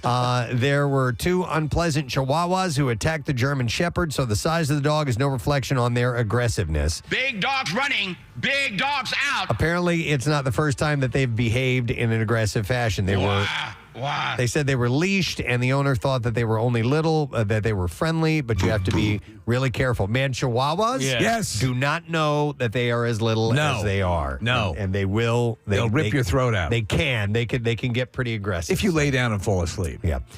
A Montana man who went missing while hiking earlier this week was killed in a suspected encounter with a grizzly bear. I was reading this story. North of Yellowstone National Park. The victim was identified as Craig Clotre. No details were provided on where he was found or why the grizzly bear was believed responsible for his death. Search teams on the ground and in helicopters have been looking for him while he went hiking on Wednesday morning with a friend, possibly to hunt for antlers. And was reportedly overdue that day. Supposedly the story was pressed because I'm like, why did this guy go out alone doing this? He got out with someone else, and then they split. For at some point the one guy went off, and I'm going to look down here for these antlers. And he went the other way, and that's what they believe is attacked by the bear. Yeah, they said they were split up at some point later in the morning, and when the other man returned to the vehicle and his friend wasn't there, he called us, and we began searching. Police said they were Friday working to return his body to his family in the mountains in the area where he died, rise steeply above the Yellowstone River. They're dense forests at higher elevations that are home to bears and other wildlife. And he would frequent these mountains. And apparently. So they always have you like blowing whistles and stuff like that as you march along, and just to keep, it's sad that it happened, man. Yep. Police and health officials in Virginia raced against time to help save the life of a man in Richmond who was bitten by his own pet viper, which the type was listed as one of the deadliest snakes in the world. Virginia State Police got a call from the Virginia Commonwealth University Police Department requesting an expedited delivery of anti-venom treatment from the Virginia Aquarium and Marine Science Center. What you going to use it for? The snake, an African pit viper, also known as a gaboon viper, is listed as one of the top 10 deadliest snakes in the world. Because that's the sound you make when you get bit. Gaboon. Gaboon. VSU Hospital had already given the man anti-venom treatment from the Smithsonian National Zoo in D.C. However, officials said they still needed to give him another dose in order to save his life. A police sergeant was able to get the anti-venom from an employee of the Virginia Aquarium and Marine Science Center and rush it to Virginia Beach, or from Virginia Beach to Richmond. No word on the man's condition as of yet. A Nashville, Tennessee man has been arrested after using an Apple Watch as a tracking device. Lawrence Welch, a 29-year-old resident of Nashville, was arrested for tracking the location of his girlfriend by attaching an Apple Watch to the wheel of her car and using a tracking app. Welch was subsequently charged with attaching an electronic trafficking device to a vehicle. He had turned up at a family safety center while an order of protection was being sought for the unnamed girlfriend. The victim claimed that death threats were made by Welch against her multiple times before the police arrived at the scene. The victim also mentioned that she and Welch had used Life 360 to track each other's movement in the past, but she turned it off whenever she was going to any of the family safety centers. Security officials, so this is like a shelter. Yes. Of sorts.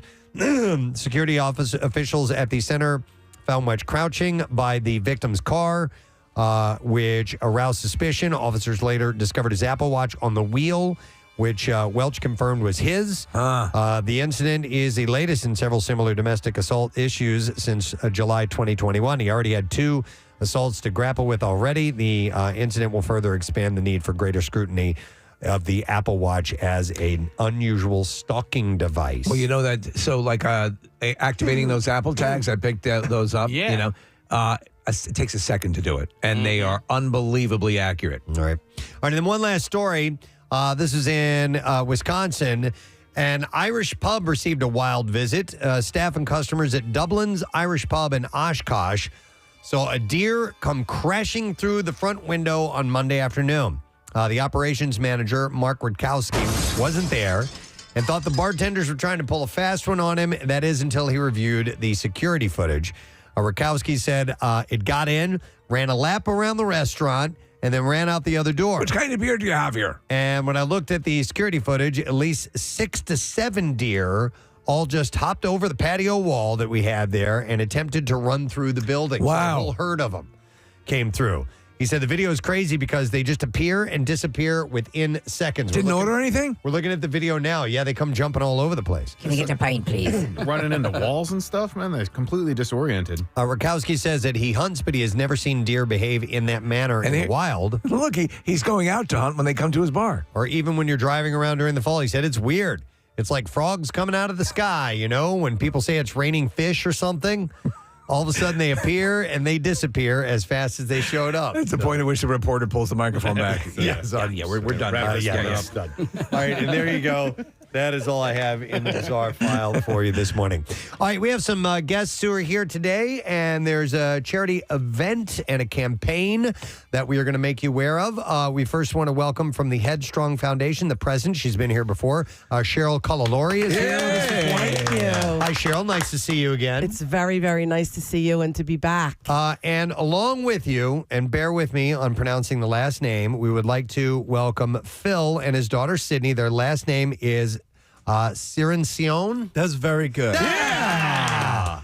Nailed it. Okay. All right. Say it the Italian way. It's cirincione. Well, that's the way I was going to say it. But you got to like throw three fingers together and have some garlic on your bread. I was going to try it, but Casey said not to. So, all right. So, first off, Cheryl, for those who may not have heard you before or may not be familiar with the Headstrong Foundation, can you please enlighten them? Absolutely. It's a pleasure to be here. And I just wanted to say thank you for the longtime support that you, MMR, and the team here, Preston and Steve, has shown to the Headstrong Foundation. So we actually are celebrating a milestone this year, 15 years of being Headstrong. That's amazing. And thank you. Yeah. I'm taken back, 16 years ago around our kitchen table when our founder, my son, was just adamant about being involved in the cancer community, the community that he found himself part of, and said, you know what, I want to do something. I want to use my platform and really create an organization that provides direct service to patients and families. And boy, little did we know the impact of that conversation. Staggering. It's amazing. Yeah. We're going on $24 million raised. Whoa. Touching over 20,180 lives. And it's just been an absolute privilege. The unfortunate part is the demand for our services are at an all-time high. I've never witnessed anything like this and never heard some of the stories that, that we're hearing. We're pleased to have Phil and Sydney with us, and the disease and has brought us together. And we're excited about the campaign, Philly Takes on Cancer. It's an opportunity for corporations to really just rally their troops. Sometimes they're just coming back in for the first time after years of being apart. Yeah. And it's really a way to just come together in support of our local friends and families that are battling. Because the everyone disease. everyone knows somebody, or they themselves have it. Everyone is touched. So I had mentioned there's a there's an event coming up. There's a campaign as well. Let's talk about the event, the 5K, because Sydney is a direct recipient for this, correct? She is. All right, and before we do that, Sydney, what is your story? Where are you from? How old are you? I'm 17, Philadelphia. I'll be 18 in April, and and I have Hodgkin's lymphoma. I was diagnosed in November, and I have about 3 chemos left, and then hopefully I'll be in remission. Excellent. You're currently you're in high school still. You're a senior. Yes, I'm Where a do you go to senior. school? Bayard Rustin.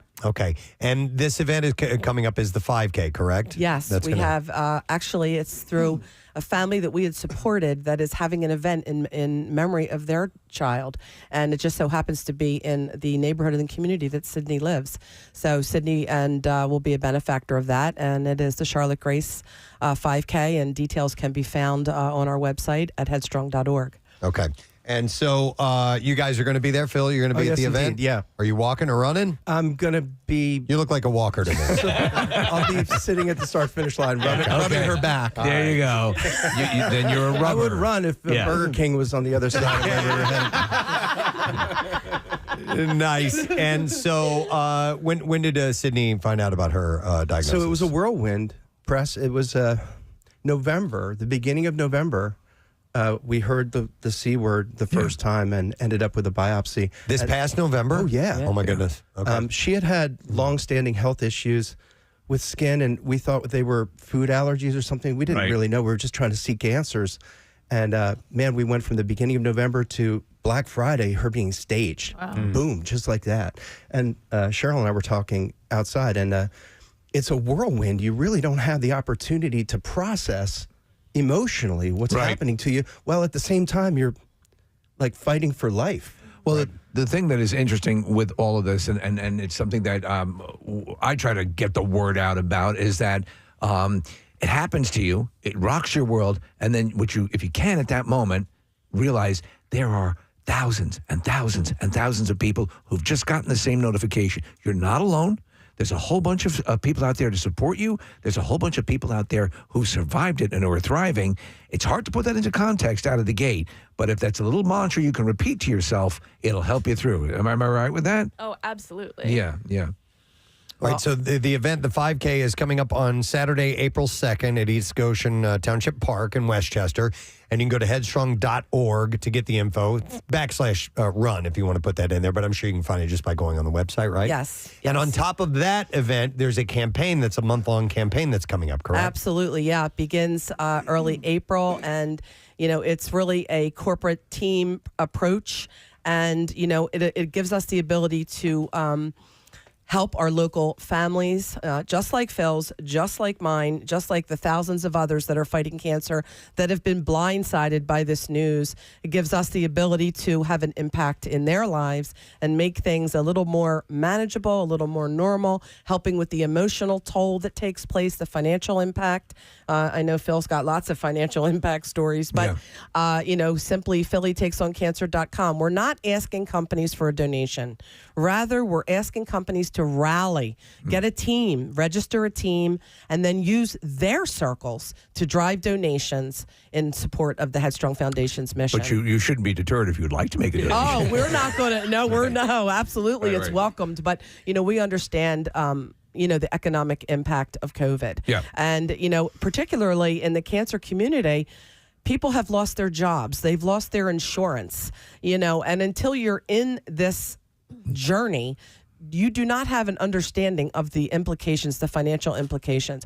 Go ahead, Phil's It's raising his estimated, hand. the nurses at Nemours, shout out to DuPont in Wilmington, have told me that it's estimated that cancer families lose 40% of their income. Wow. And it makes sense because you figure if there's two parents, one of them has to stop working. Right. Yeah. And it's usually the one who makes less money. And I do have a lot of stories, like calling insurance companies, and they're like, your copay is $2,700.60. And I was like, are you sure it isn't $2,700.40? Right. Like, Yeah. You just laugh at the ridiculous things that they tell you. Right. And it's not like you have an option. It's not like your kid needs braces. You can be a good Right. parent and let their kids get There's no straight in the choice. teeth. You throw it all just in. have You to need do it. whatever Yeah. they say. Yeah. Yeah. Now, keep in mind, if you are a parent like Phil, a single dad, you take time off from work to care for your child, you're not eligible for short-term disability. So there is zero income coming in. I lived that journey. Phil's living that journey. So to be able to, just take those funds and have a direct impact has been the greatest privilege of my life. And you know what? We're counting on our Philadelphia companies to show some headstrong love and really rally the troops. And they have in the past. They have in the past, certainly. And so they will again. So all this stuff is tremendous. Again, kudos to you, and to the legacy of your son. Thank I you. mean, if you could possibly imagine a scenario, this is better than that scenario because it's going on and saving and changing lives. It's amazing. It's just, it keeps on going, and I'm just so privileged, and I thank my team, my family, the supporters that have really allowed us to continue Nick's legacy. Selfishly, I get to keep Nick very close. Yeah, I get to talk about him each day. He was an incredible human being, and I was privileged to be his mother. Yeah, absolutely. So let's put the rallying call out to the businesses of the greater area and get involved and just try to stimulate people to get involved. Like you said, Cheryl, you don't necessarily have to make this big cash monetary donation, but get the staff involved to maybe organize and get their groups. Yep. Throw chip in here and there, and it's going to add up. And it's going to help out in the long run. phillytakesoncancer.com. There's also some tremendous incentives and prizes. So we have some really cool leadership seminars for our first, second, and third place finishers, and we're really looking forward to painting the town lime. So. Yep. Excellent. Okay, so phillytakesoncancer.com or headstrong.org, and we'll have all this stuff up on our website on PrestonandSteve.com to make it easy for you. Sydney, good luck with your upcoming treatments. Yep. Kick some ass. Good luck with the rest of school and all that stuff. Thank you. And we'll check in with you down the road, okay? Absolutely. All right, thank you guys. Phil as well. Thank you for being here this morning. Headstrong Foundation. We're going to take a break, and we'll be back in just a moment. Make sure you stay with us.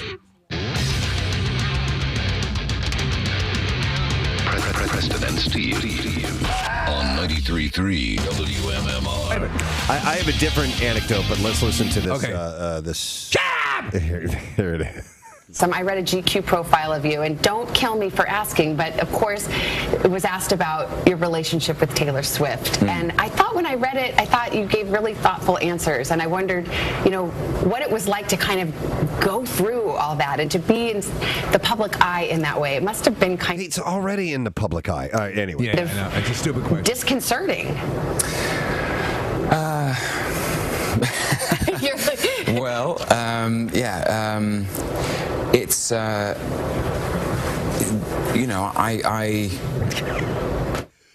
Shut up! What the hell? I'm gonna hit you! A clear distinction between my work, which I absolutely dedicate myself to, which is for the public. I really believe in that relationship between an actor and the audience. There is no, you can't call yourself an actor without the audience. And my private life is private. Yeah, makes sense. Yeah. Listen, there's enough to talk to this guy about outside of his 10-minute fling with Taylor Swift, which has been over for a long time now. He's got a major movie coming out. I tell you what, though, I could see him definitely as James Bond if Daniel Craig, who I think is phenomenal, steps away from it. He could definitely do it. I think he'd be great. So anyway, in this other interview, the Telegraph reporter asked him if he regretted the relationship and the publicity and all that stuff. What I will regret is in about a minute when I fart into your mouth, which I'm going to do. I'll regret it for the briefest period of time, and then I'll smile because I've known I've shut you up by floating a fecal cloud down that gob of yours. After asking such a ridiculous question. According to the reporter, Hiddleston responded testily, asking him, "What should I regret in your mind? I would rather not talk about this if that's all right." Yeah. He continued, reflecting, saying, "I'm just thinking about this. Everyone is entitled to a private life. I love what I do, and I dedicate myself with absolute commitment to making great art and great entertainment. And in my mind, I don't conflict the two. My work is in the public sphere, and I have a private life, and those two things are separate." Yeah. And now I'm going to fart in your mouth. Yeah. And now, if you'll excuse me, I'm going to blow an air biscuit down your gullet. Yeah. Finally, it's pretty cool, man. Coming up June 2nd is U2's Joshua Tree at 30 collection, which will be released in numerous CD, digital, and vinyl formats. According to the band's press release, alongside the 11-track album, the Super Deluxe Collector's Edition includes a live recording of the Joshua Tree Tour 1987 Madison Square Garden concert. Wow. Rarities and B-sides from the album's original recording sessions, as well as 2017 remixes from Daniel Lanois, St. Francis Hotel, Jackknife Lee, Steve Lillywhite, and Flood. What would you expect to pay for this amazing record package? He does his own K-Tel commercial. Yeah, he does a commercial for it. Yeah. Hi, it's Bono. You caught me in the living room just listening to some great tunes.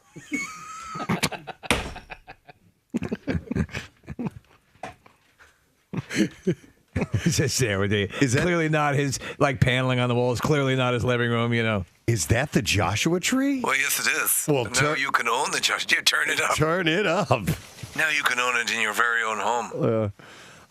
So the package will also include an 84-page hardback book of unseen personal photography shot by The Edge during the original Mojave Desert photo session in 1986. Even the commercial, The Edge should be in the kitchen. Right, yeah. And he's making lunch. Are you telling the people about the collection? Yes, I am. And look at this incredible coffee table book. With lots of pictures out of focus. The Edge commented in his introduction to the newly published book of photos, saying, when I see the people we were back then, I see a bunch of pilgrims on a journey towards some kind of creative home. Yeah. And I think that really does capture the spirit of the band at that time. I think that's my favorite look of the band, the Joshua Tree period. I agree. Yeah. They had a cool appearance about them. I think the album is a masterpiece. I think it's exciting that they're going to play it and they're going to be in Philadelphia. Did you get to hear Pierre yesterday? No, but I heard Jackson yesterday, who didn't even know that they were going to be playing the Joshua Tree while they're coming to town. But no, I know that Pierre tracked side one vinyl of Joshua Tree, and I missed it, and I wish I would have heard it. I don't know if it was special vinyl that he had, but I went to this studio when he was getting ready for the Workforce Blacks yesterday, and he had that vinyl out, and it seemed heavier to me for some reason. I'm not sure. Apparently it makes a difference in the world of phonographs. That is what I have in music news for you. Hope you enjoyed that little treat for you this morning. No, Marissa has it. Little Ned. Hold on. There we go. Oh, that's the very one, the very album in question? Oh yeah, it's definitely. What'd you expect to pay for this heavy record? It's that thing must weigh 20 goddamn pounds. Yeah, it's like a manhole cover that plays music. You can feel it. In 180? weight. Absolutely. Yeah. Marissa says it's 180. 180 pounds. It's 180 pounds. That's a good 50 pounds more than the original album. 180 grams. We've just we remastered the Joshua Tree on Captain America's shield. Yeah. It's vibranium. Vibranium. You can listen. This is one record you can listen to in a moving truck. Right. Okay. It absorbs all the vibrations. Yeah. All right. So they're coming out with a special edition. I love that album. I love the album artwork. Yep, it's fantastic. Nick might be going to Joshua Tree. Yes, We're yeah. about that, right? Talking about a trip out to Los Angeles, and it is now my goal in life to get to all of the national parks in this country. So there are two relatively close to L.A. One is called Channel Islands, out in the ocean in the Pacific, and then the other one, which is a little more accessible, is Joshua Tree. Nick, why didn't you ask Steve if he's been to the Joshua Tree? Hey, Steve, have you been? Casey's been there too. I was just there, I was just there in October. I was expecting to see more Joshua trees. I didn't see one. There are a lot of Brad trees and a few Eddie trees, but there's no. They're actually few and far between. Did you go to Death Valley as well? I don't think so. Okay. I've been. Have you? Yeah. I want to get to that one as well. The national park? Yeah, I want to get to all the national parks. I think Yosemite's at the top of my list, but that's a little too far from LA, I think. So, Yosemite. Sorry, that cracked me up. Could have kept it inside. He said Some of your friends Yosemite. may have mental issues that need to be tended to. Oh my God. Hi, this is Bono with a serious message. Sometimes people randomly yell out Yosemite. They need to be corralled and taken in for medication. Casey's justification was he said Yosemite. Yeah. Yeah, it's a park. It worked for me. Yeah, But there are certain things that should kick in that, like, to keep you from pooping in public. Right. And yelling Yosemite for no reason. Is like Yosemite a name or something? Yeah, Yosemite. Okay. All right, got it. Get over here. Yeah, you big lug. Amanda Seyfried and Thomas Sadowski secretly eloped on March 12th after less than a year of dating. It's such a secret, I don't care. They are expecting their first child as well. Oh, so he's the dad. The newsroom actor broke the news on the Late Late Show with James Corden Thursday night after Corden noticed his wedding ring. Sadowski said, "We eloped. We just took off into the country with an efficient and just the two of us, and we did our thing. We had a great day, and it was perfect." I actually like him. He's a funny comedic actor and a good serious actor, so I approve of this. Please let them know. The sole guest of honor was Seyfried's Australian Shepherd named Finn. It's an honor to be here. What the hell's that all about? Her Australian Shepherd? Their dog? Oh. It's okay. It's a Monday morning, man. It's all right. No, I thought it was legitimately an Australian. I thought they had a group of well, you know what? I don't know. Sheep. Maybe they do. And they tended them. And also, I had to leave the sheep for a little while, but I wouldn't miss this for the world. Probably their dog. Kidding. I'm not a dog guy. Obviously. I'm a shepherd. What do you do? Hey, I'm here for the Ten sheep. Seyfried wedding, and I'm the only person here. Generally, a guest of honor is not a dog. No. Yeah. So, Doesn't usually make the news story either. And I'm an idiot. They wrote their own vows. And It was lovely. Finn gave a great speech at the reception. I gotta say, I'm afterwards. a little nervous. Yeah, I've been known more for my shepherding skills and the kind of man who gives a speech at a wedding, but I gotta say, it was quite an honor and a little bit of a shock to receive the invite. Casey, do you have any crowd ambiance of? Just want to say a few words about the couple. Emerged from my surprise, standing out there in the outback playing my didgeridoo, tending my flock, and here comes Western Union. We didn't invite. It was mostly a shock because I'm not even friends with these people, but I'll go anywhere if you provide airfare and a hotel. I understand they reached out initially to a soothsayer, but decided to go with the shepherd. All right. They were going to get their German Shepherd to show up. But Now that I would have known. That I would have known. It's great to be here. Anyhow, they wrote their own vows. And, Always a mistake. Sadowski described their ceremony as beautiful. Yeah, it was great. He expanded saying, listen, she said, the person who I love, admire, respect most in the world, it was she didn't say that. Listen, she's the She person told me I'm the person she admires most in the world. who I love, admire, respect most in the world, and it It's is a little cockeye, don't you think? everything that it should be. It was just the two of us talking to each other. Hey, I don't want to interrupt things, but these are very good pizza bagels. I can't tell if this guy is a talking dog or an actual shepherd. Yeah. I thought he was a shepherd. I could tell. Listen, I don't want to bother you two lovebirds, but where's my coat? Is it upstairs on the bed? While the big celebrity wedding involving the gowns and pounds worth of gleaming jewels and glossy magazine covers used to be the regular thing, more and more stars are opting out of the limelight for the big day. It's just those two, the efficient, and a guy in a robe with a crook. He's a crook. Giant beard. He's not Moses. Yeah, shepherds don't. There are shepherds still, and I don't think they look like that. Yeah. In my mind, they do. Yeah. They all have crooks. I have no leg to stand on at all to criticize anyone. No. At this point. No, the Australian shepherd. Yep. It's a dog. What's more ridiculous, having a dog? I'm here for the wedding. No, they invited me. Well, here's your proof. Look, it's wool all over me. I'd like to play a song I composed for the couple on my didgeridoo. Goes something like this. Thanks for attempting to back me up, Casey. Yes, it would make more sense to have an actual human being, yes, as opposed to your dog, right, be a witness at your wedding. Yeah, how does a dog sign the witness sheet? There's an ink pad. By the way, I think I'm going to get lucky with this Shih Tzu at table 7. Kathy actually had a family member pass recently. That's why she was gone last week. It's been a bad streak for you, Kathy. Thursday and Friday. Yeah, I know. Seriously. Yeah, my cousin passed away completely unexpectedly. It was very sad. We were all very close with him.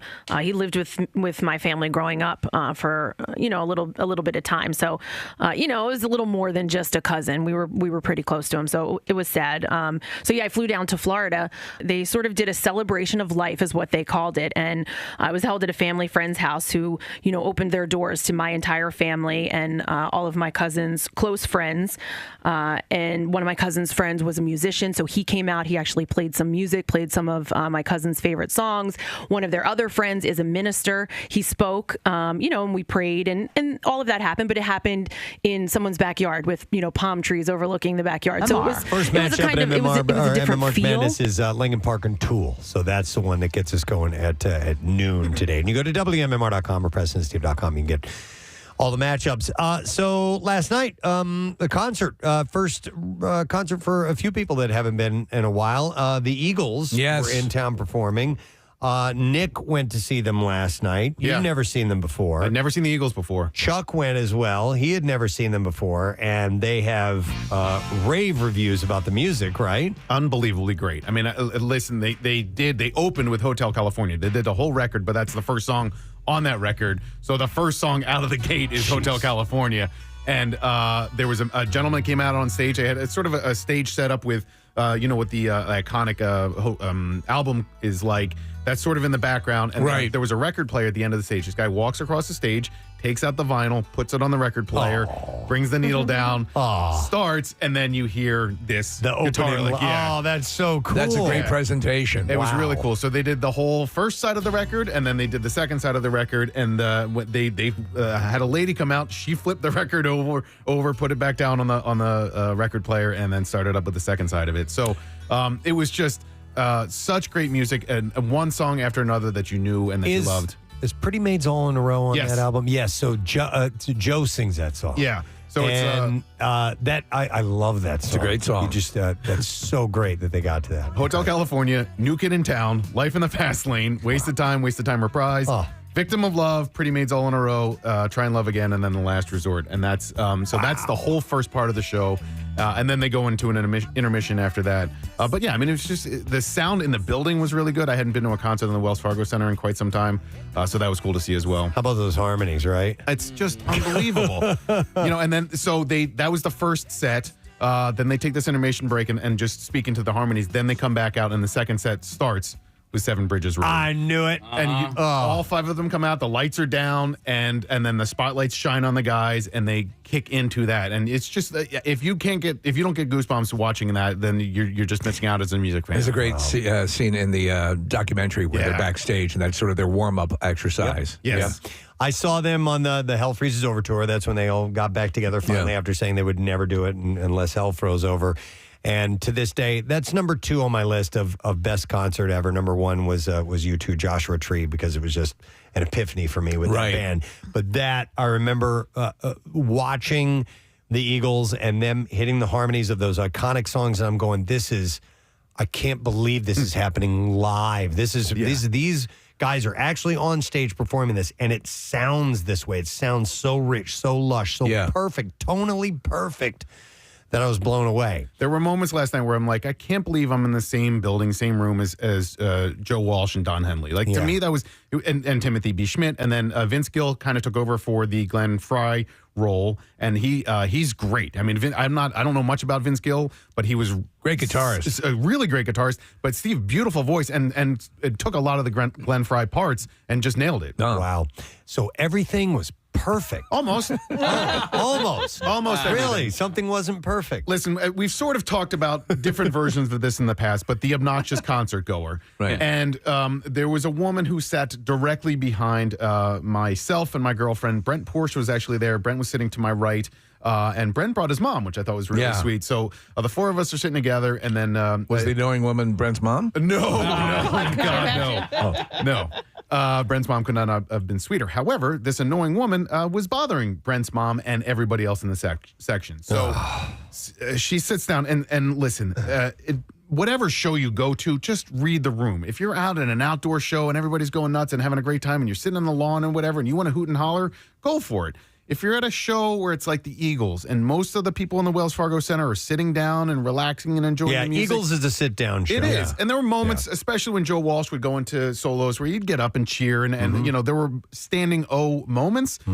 There were not talk loudly during the quiet parts moments at all throughout the concert. So this lady sits down and listen. She was fired up to be there. And when you get into the show and somebody's that fired up, you're like, okay, you know. Got it. Exactly, right? It'll probably we'll give you a little time. We'll give you a little time. Yeah. And then, Steve, our patience starts to run thin after a while. And I know you've lamented about this a million times, but I was thinking about you because of if you go to a movie and somebody won't shut the F up. I'll go shut them up. And they're that loud and that obnoxious. So I'll Will Smith them. And listen, we've all been to enough shows too. Get the words out your mouth. Get your Eagles lyrics out your mouth.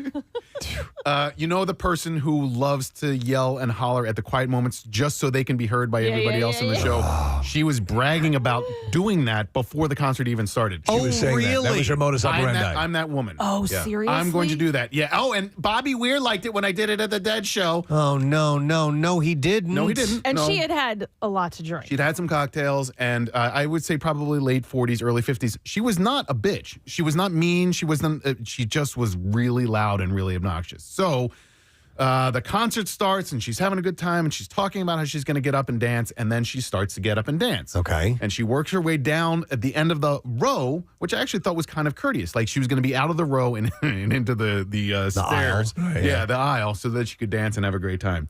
And apparently, there's somebody that we know, and I'm not going to say her name, but the dancing woman, the obnoxious dancing woman, was really starting to bother many people in the section.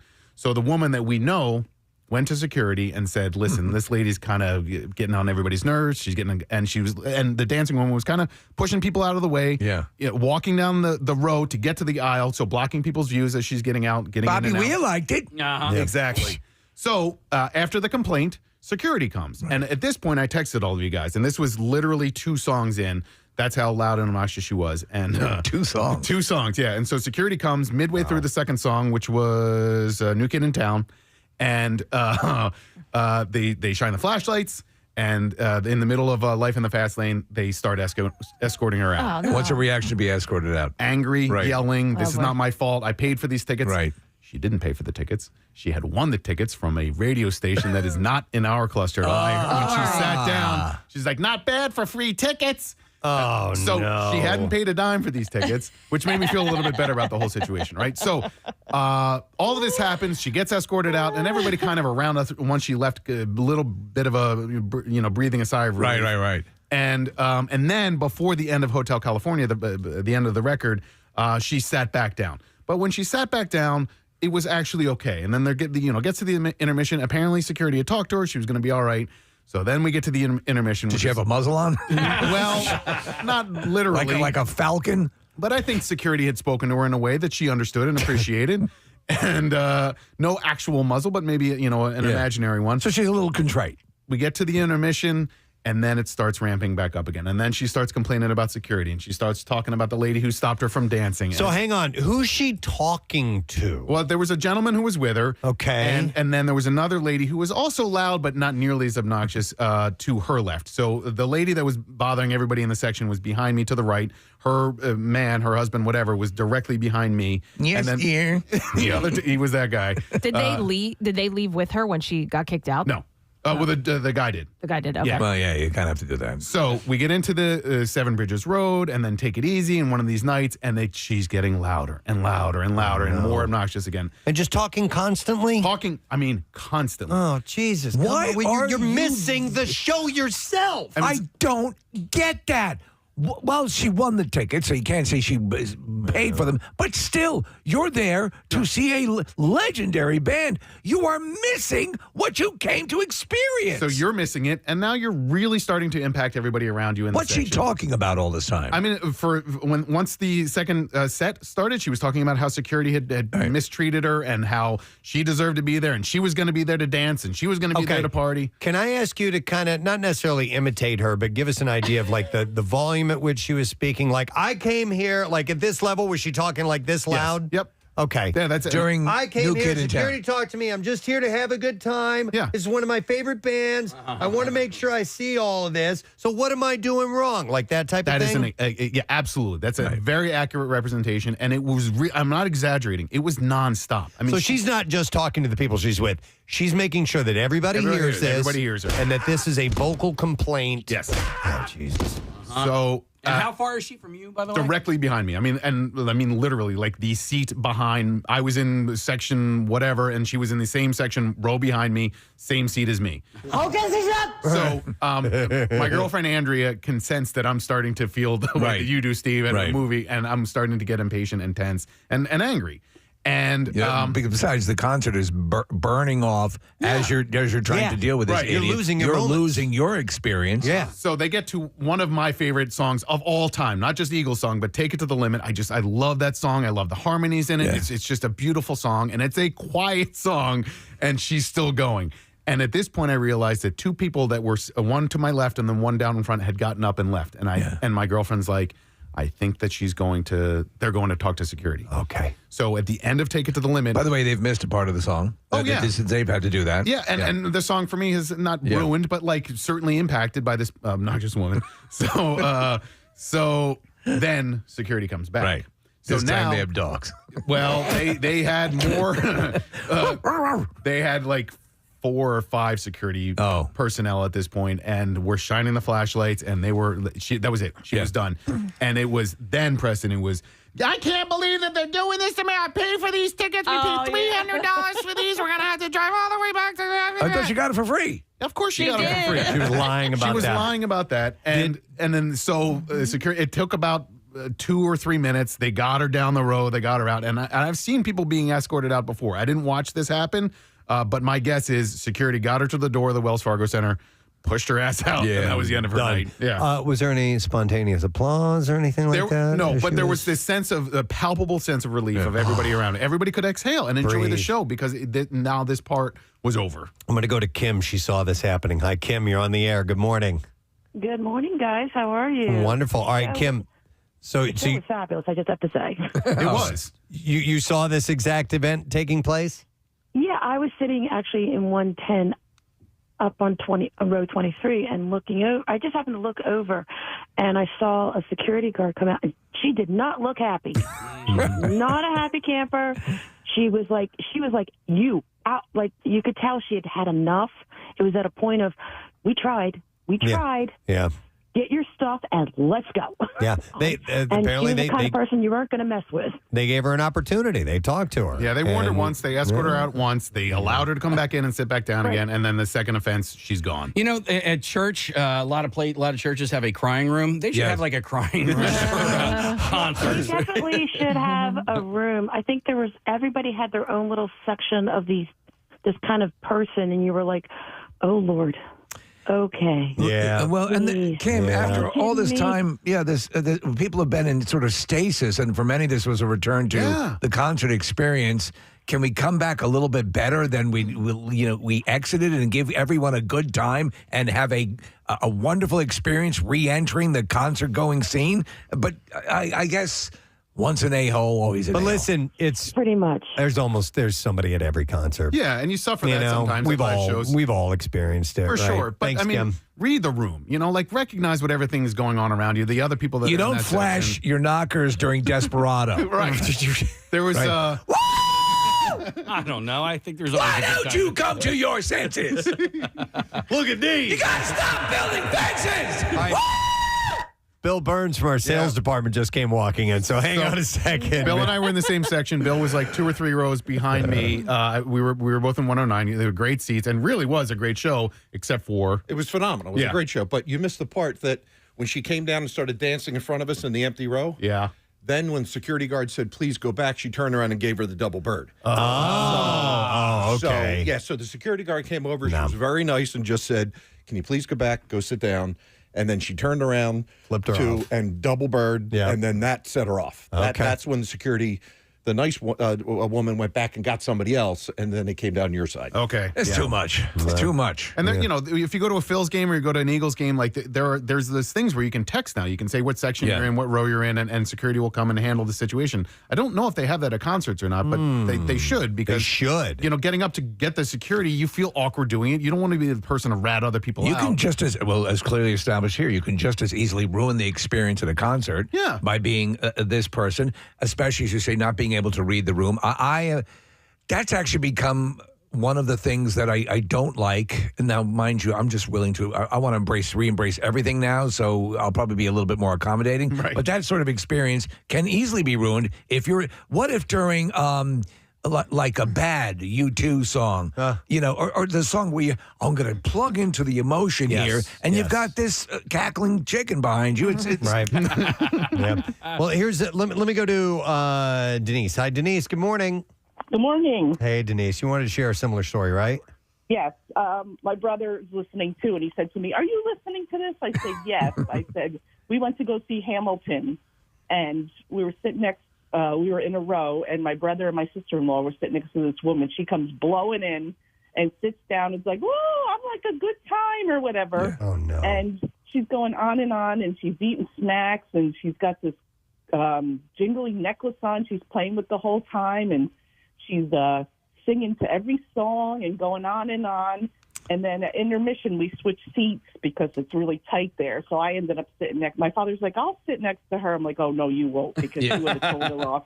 So then I said to him, I'm like, "I'll sit there." So as soon as I sat down and she looks at me, I pointed my finger and I pointed at her. I'm like, "You settle down." I said, "People are trying to enjoy this show." Yeah. And she didn't, though. She was still like singing the whole time and jingling her necklace and Did you go for security? Did you alert someone in the theater to come and extract her? No, we didn't. Oh. I don't know if she was on something or what, but I couldn't believe how obnoxious she was. You could be on something outside the theater. Right. There's this, especially with the cost of a Hamilton ticket. And I guess so. Yeah, exactly. So you're going and you're thinking, okay, concerts you can sing along to, but like a Broadway show, doing or Death something of a like that? Salesman if you're flashing your. Yeah. Yeah, I mean that's you go, Biff. All right, thanks, Denise. Yeah, it can ruin it. Hang on a second. Case, do I have time to go to another call? Maybe just one more. All right, let me go to Bill. Hey, Bill, good morning. How you doing? Good, buddy. What's up? It was a great concert last night, and I had the same exact experience in 114. Oh my God! We had a group of women behind us, my wife and I, and they did nothing but talk about the dumbest crap. And then the people in front of us started talking, and I also had Andre the Giant come down the row, and of course sat right next to me. Yep. And then my wife leans to me and says, this BI, bitch behind us won't shut her mouth. Yeah. Behind us like that, and then she got quiet after that.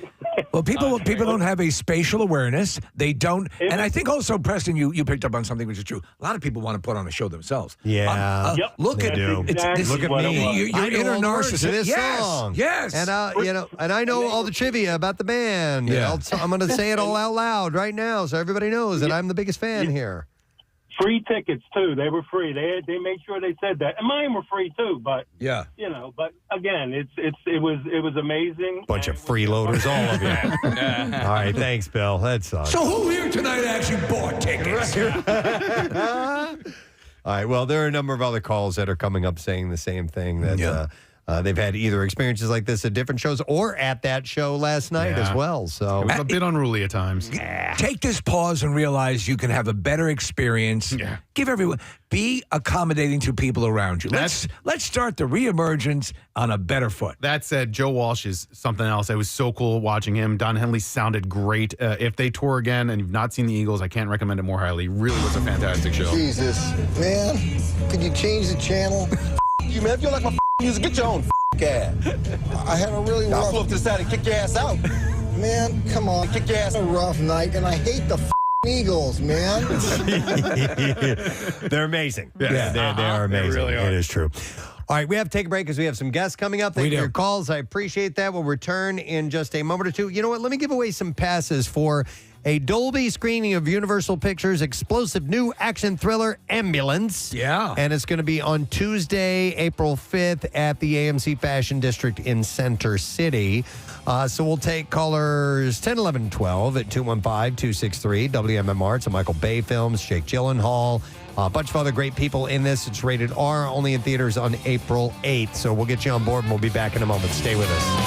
I think a little more enjoyable than, a traditional funeral would be. But I didn't think that, I don't know, there wasn't the keg stands weren't appropriate? Well, there wasn't time really for mourning. Yeah. And speaking of keg stands, one of my stupid cousins and his dumb girlfriend, who was like a mixture of Joan Rivers and the character Magna on Something About Mary. Okay. That's basically really? His girlfriend was that he brought.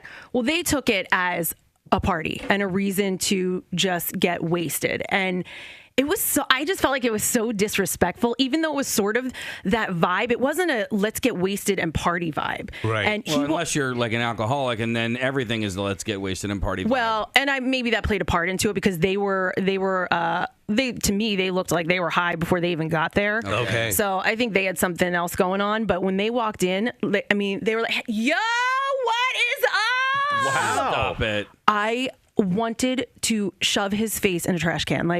How old are these people? Are they? Oh, well, she told the entire party that she was 46. I'll tell you what, she was a minimum 60.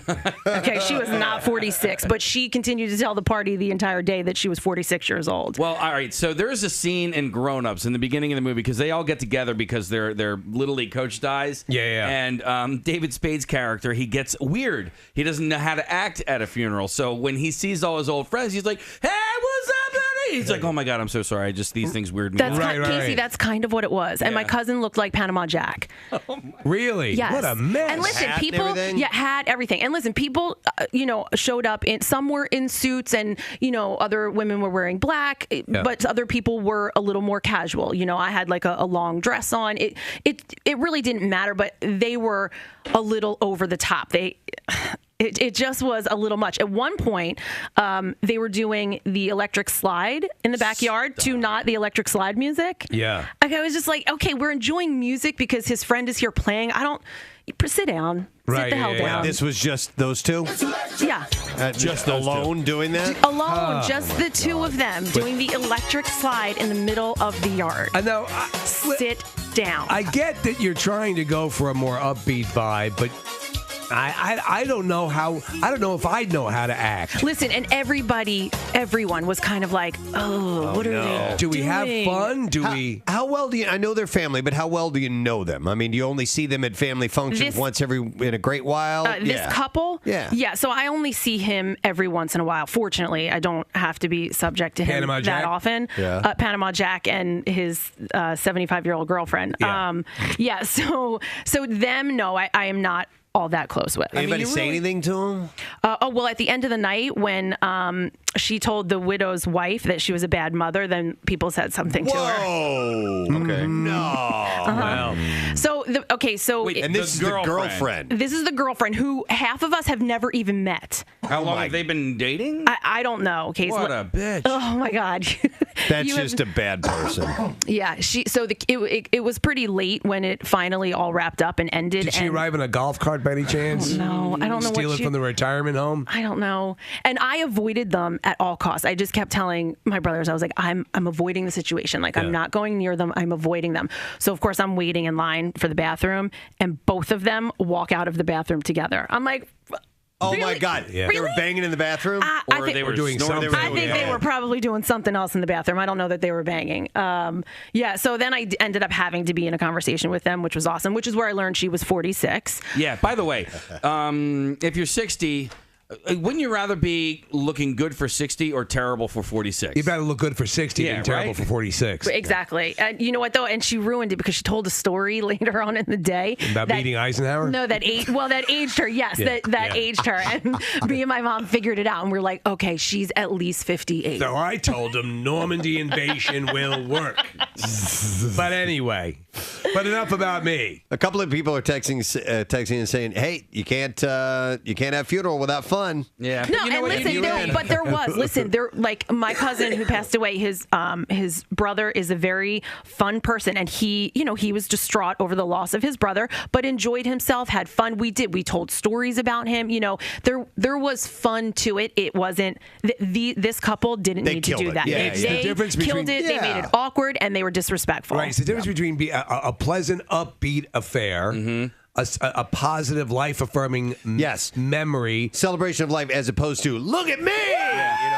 You honestly, you really you need to take the lead from those closest to the deceased, right? So those most affected by the deceased death, follow whether that. a husband, wife, kids, brother, sister, whatever, you take the lead from them. If they seem to be having a good time and upbeat and all that sort of stuff, then you take that lead, right?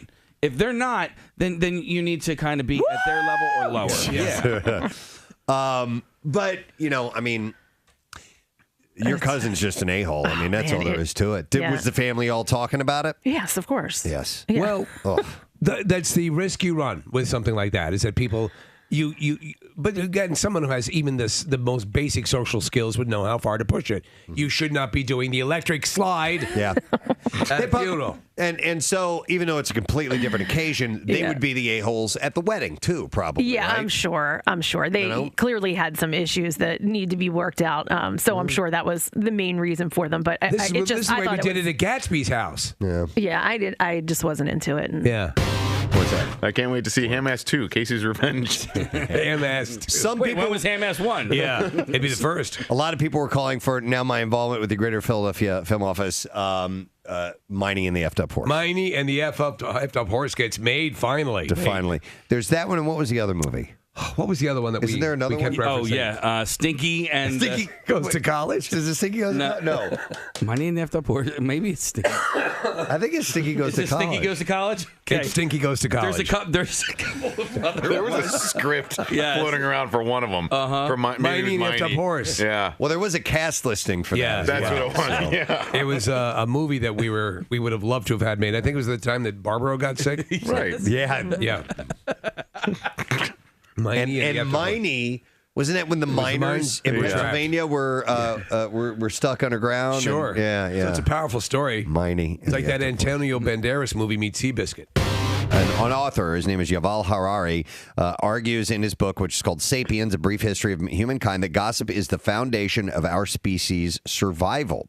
Gossiping or sharing social knowledge involves retrieving previously acquired information about an individual from our vast social network, a process that's more complicated than this sounds. So how far does it go back? It goes all the way back, I guess. Guess who put finger in Stegosaurus? Oh, my God. Are you effing kidding me, Og? Saw it with own eyes. Put finger right in Stegosaurus. Then sniffed it. Get out. Saw it with own eyes. With own eyes. I bet at some rudimentary level it was part of campfire talk. Oh, yeah. Yeah. Are you kidding me? Stegosaurus facing away. Og walk up, finger go in. I saw it. Own eyes. Of course. It's the original storytelling, probably, man. Yeah. Steve, I have a response to somebody texted over. Give me the story again about the Stegosaurus, please, because I have a response to that. All right. Og. Put finger in Stegosaurus. Saw with own eyes. Shut the front rock. So dumb. You are so dumb. Yeah. Shut the front rock. Saw it. And somebody else said, get out of cave. Shut the front rock. So thank you to Clint Buffington. Buffington. Sounds like a pretend name, but it's real. Yes, and I almost said Clunt Biffington. Clunt. His name is Clunt. Clunt Buffington. Biffington. Punk. Clunt Biffington. Because it's Clint Buffington. Clunt Biffington. There you go. What's your name, stranger? Biffington. Clunt. Biffington. Did you say Clunt? Clunt? That's not a name I've ever heard. Many Indians in this area have all sorts of exotic names, but Clunt's not one that I've heard. Oh, my God. Clunt. Well, you heard it now. So he is he's the guy that finds the messages in bottles, and he actually tracked down the one that was dropped off of the cruise ship. Guy who was on a Carnival cruise ship. He's from Philadelphia and had been floating out there for years, and he found it and got back to him. So that was cramp diffled. Cramp diffled. A Florida man was sentenced to 5 years in prison Wednesday after his wife died in a crash while the couple was having sex and he was driving while intoxicated. All right, so she's straddling him, or what? Yeah, okay, that's exactly how that it can be was. dangerous. Matthew Notebart and his wife had just left a country music concert. The pair was having sex when Notebart drove into a canal. Wow. The crash left his wife, Amanda, dead at the... And Matthew severely injured at the hospital. Deputies confirmed that he was indeed under the influence. Authorities said that Matthew admitted to being naked and that Amanda was sitting on top of his lap when he drove off the end of the road and struck the opposite canal. Yeah. That's where I think the safest thing to do is if you're going to be in the front seat, doggy style, right? Yeah. So you could both see what's exactly, coming up. Yeah, you can both Look steer. out! Sorry, I didn't see that. Yeah. Hands on the wheel. Yep. All four. So you put the seat back. It's going to be a little snug. I'm not going to lie. Does the person in front work the pedals and the Yes. steering wheel? Yeah. Okay. Yeah. No. Yes. Good. You're holding on the wheel. It's like this. You're holding on could. the wheel. You're hunched over. Yeah. Yeah. It works. It could do that. Trust me. All right. We'll Did have it to in the test that out. Subaru. After his 5-year sentence, Notebart will be on probation for 5 years. That's a good question. I've never had I was going to say the balls, but I guess that would be right, to do it while actually driving in motion. That's just crazy. 69 in a rickshaw. I mean, like full on. I'm talking about intercourse. Yeah, no, I know. There are other things that you can do while driving, but that is just. Well, you not Kathy, but you can do it. Well, No, that's- you could get roadhead. Can you say that? No. we'll find out. We'll find out. Who are you? Have you ever? Ew, it's so yucky. There's your answer. And now we're back. this brief fling to a normal sexual life, and now we're back. I like how you make the word "ew" 12 syllables. I want you guys to understand. Okay. It's a little emphasis that she puts on it. Some of these texts are crazy. Had a guy friend who was with his wife and finished and yelled "hot soup." Hot soup. That's dirty talk for Bill. He said, "Yeah, right. Yeah, right. Soup. Minestrone. Minestrone. Chicken noodle. Chowder. Soup is sexual. Soup is dirty. Gets all over the floor. Gets on the pillows. Soup's bad. I miss Bill. Split pea. Stevie wakes up having a nightmare about it. Split pea. Clam chowder. What, honey? You're bathed in sweat. I had a bad dream.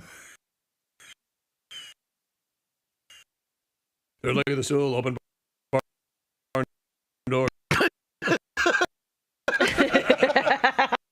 What are you saying? Just blurts them out. Oh, dear God. Kathy, here's this story that I promised I would bring up to you. Lipstick? Lipstick.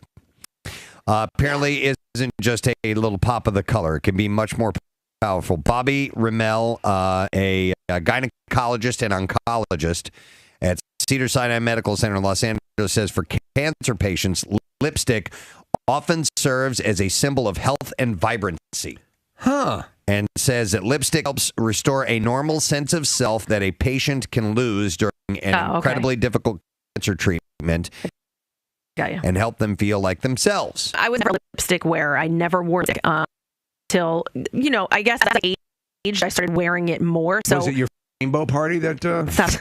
So yes, I think it does help you, feel better about yourself, especially if maybe through chemo and lost hair or whatever it is. Just that lipstick, I could see helping them. I've got a whole bag of lipsticks here. So all right, put on something. Anybody? I just did. Let's hear it so people can hear. Oh,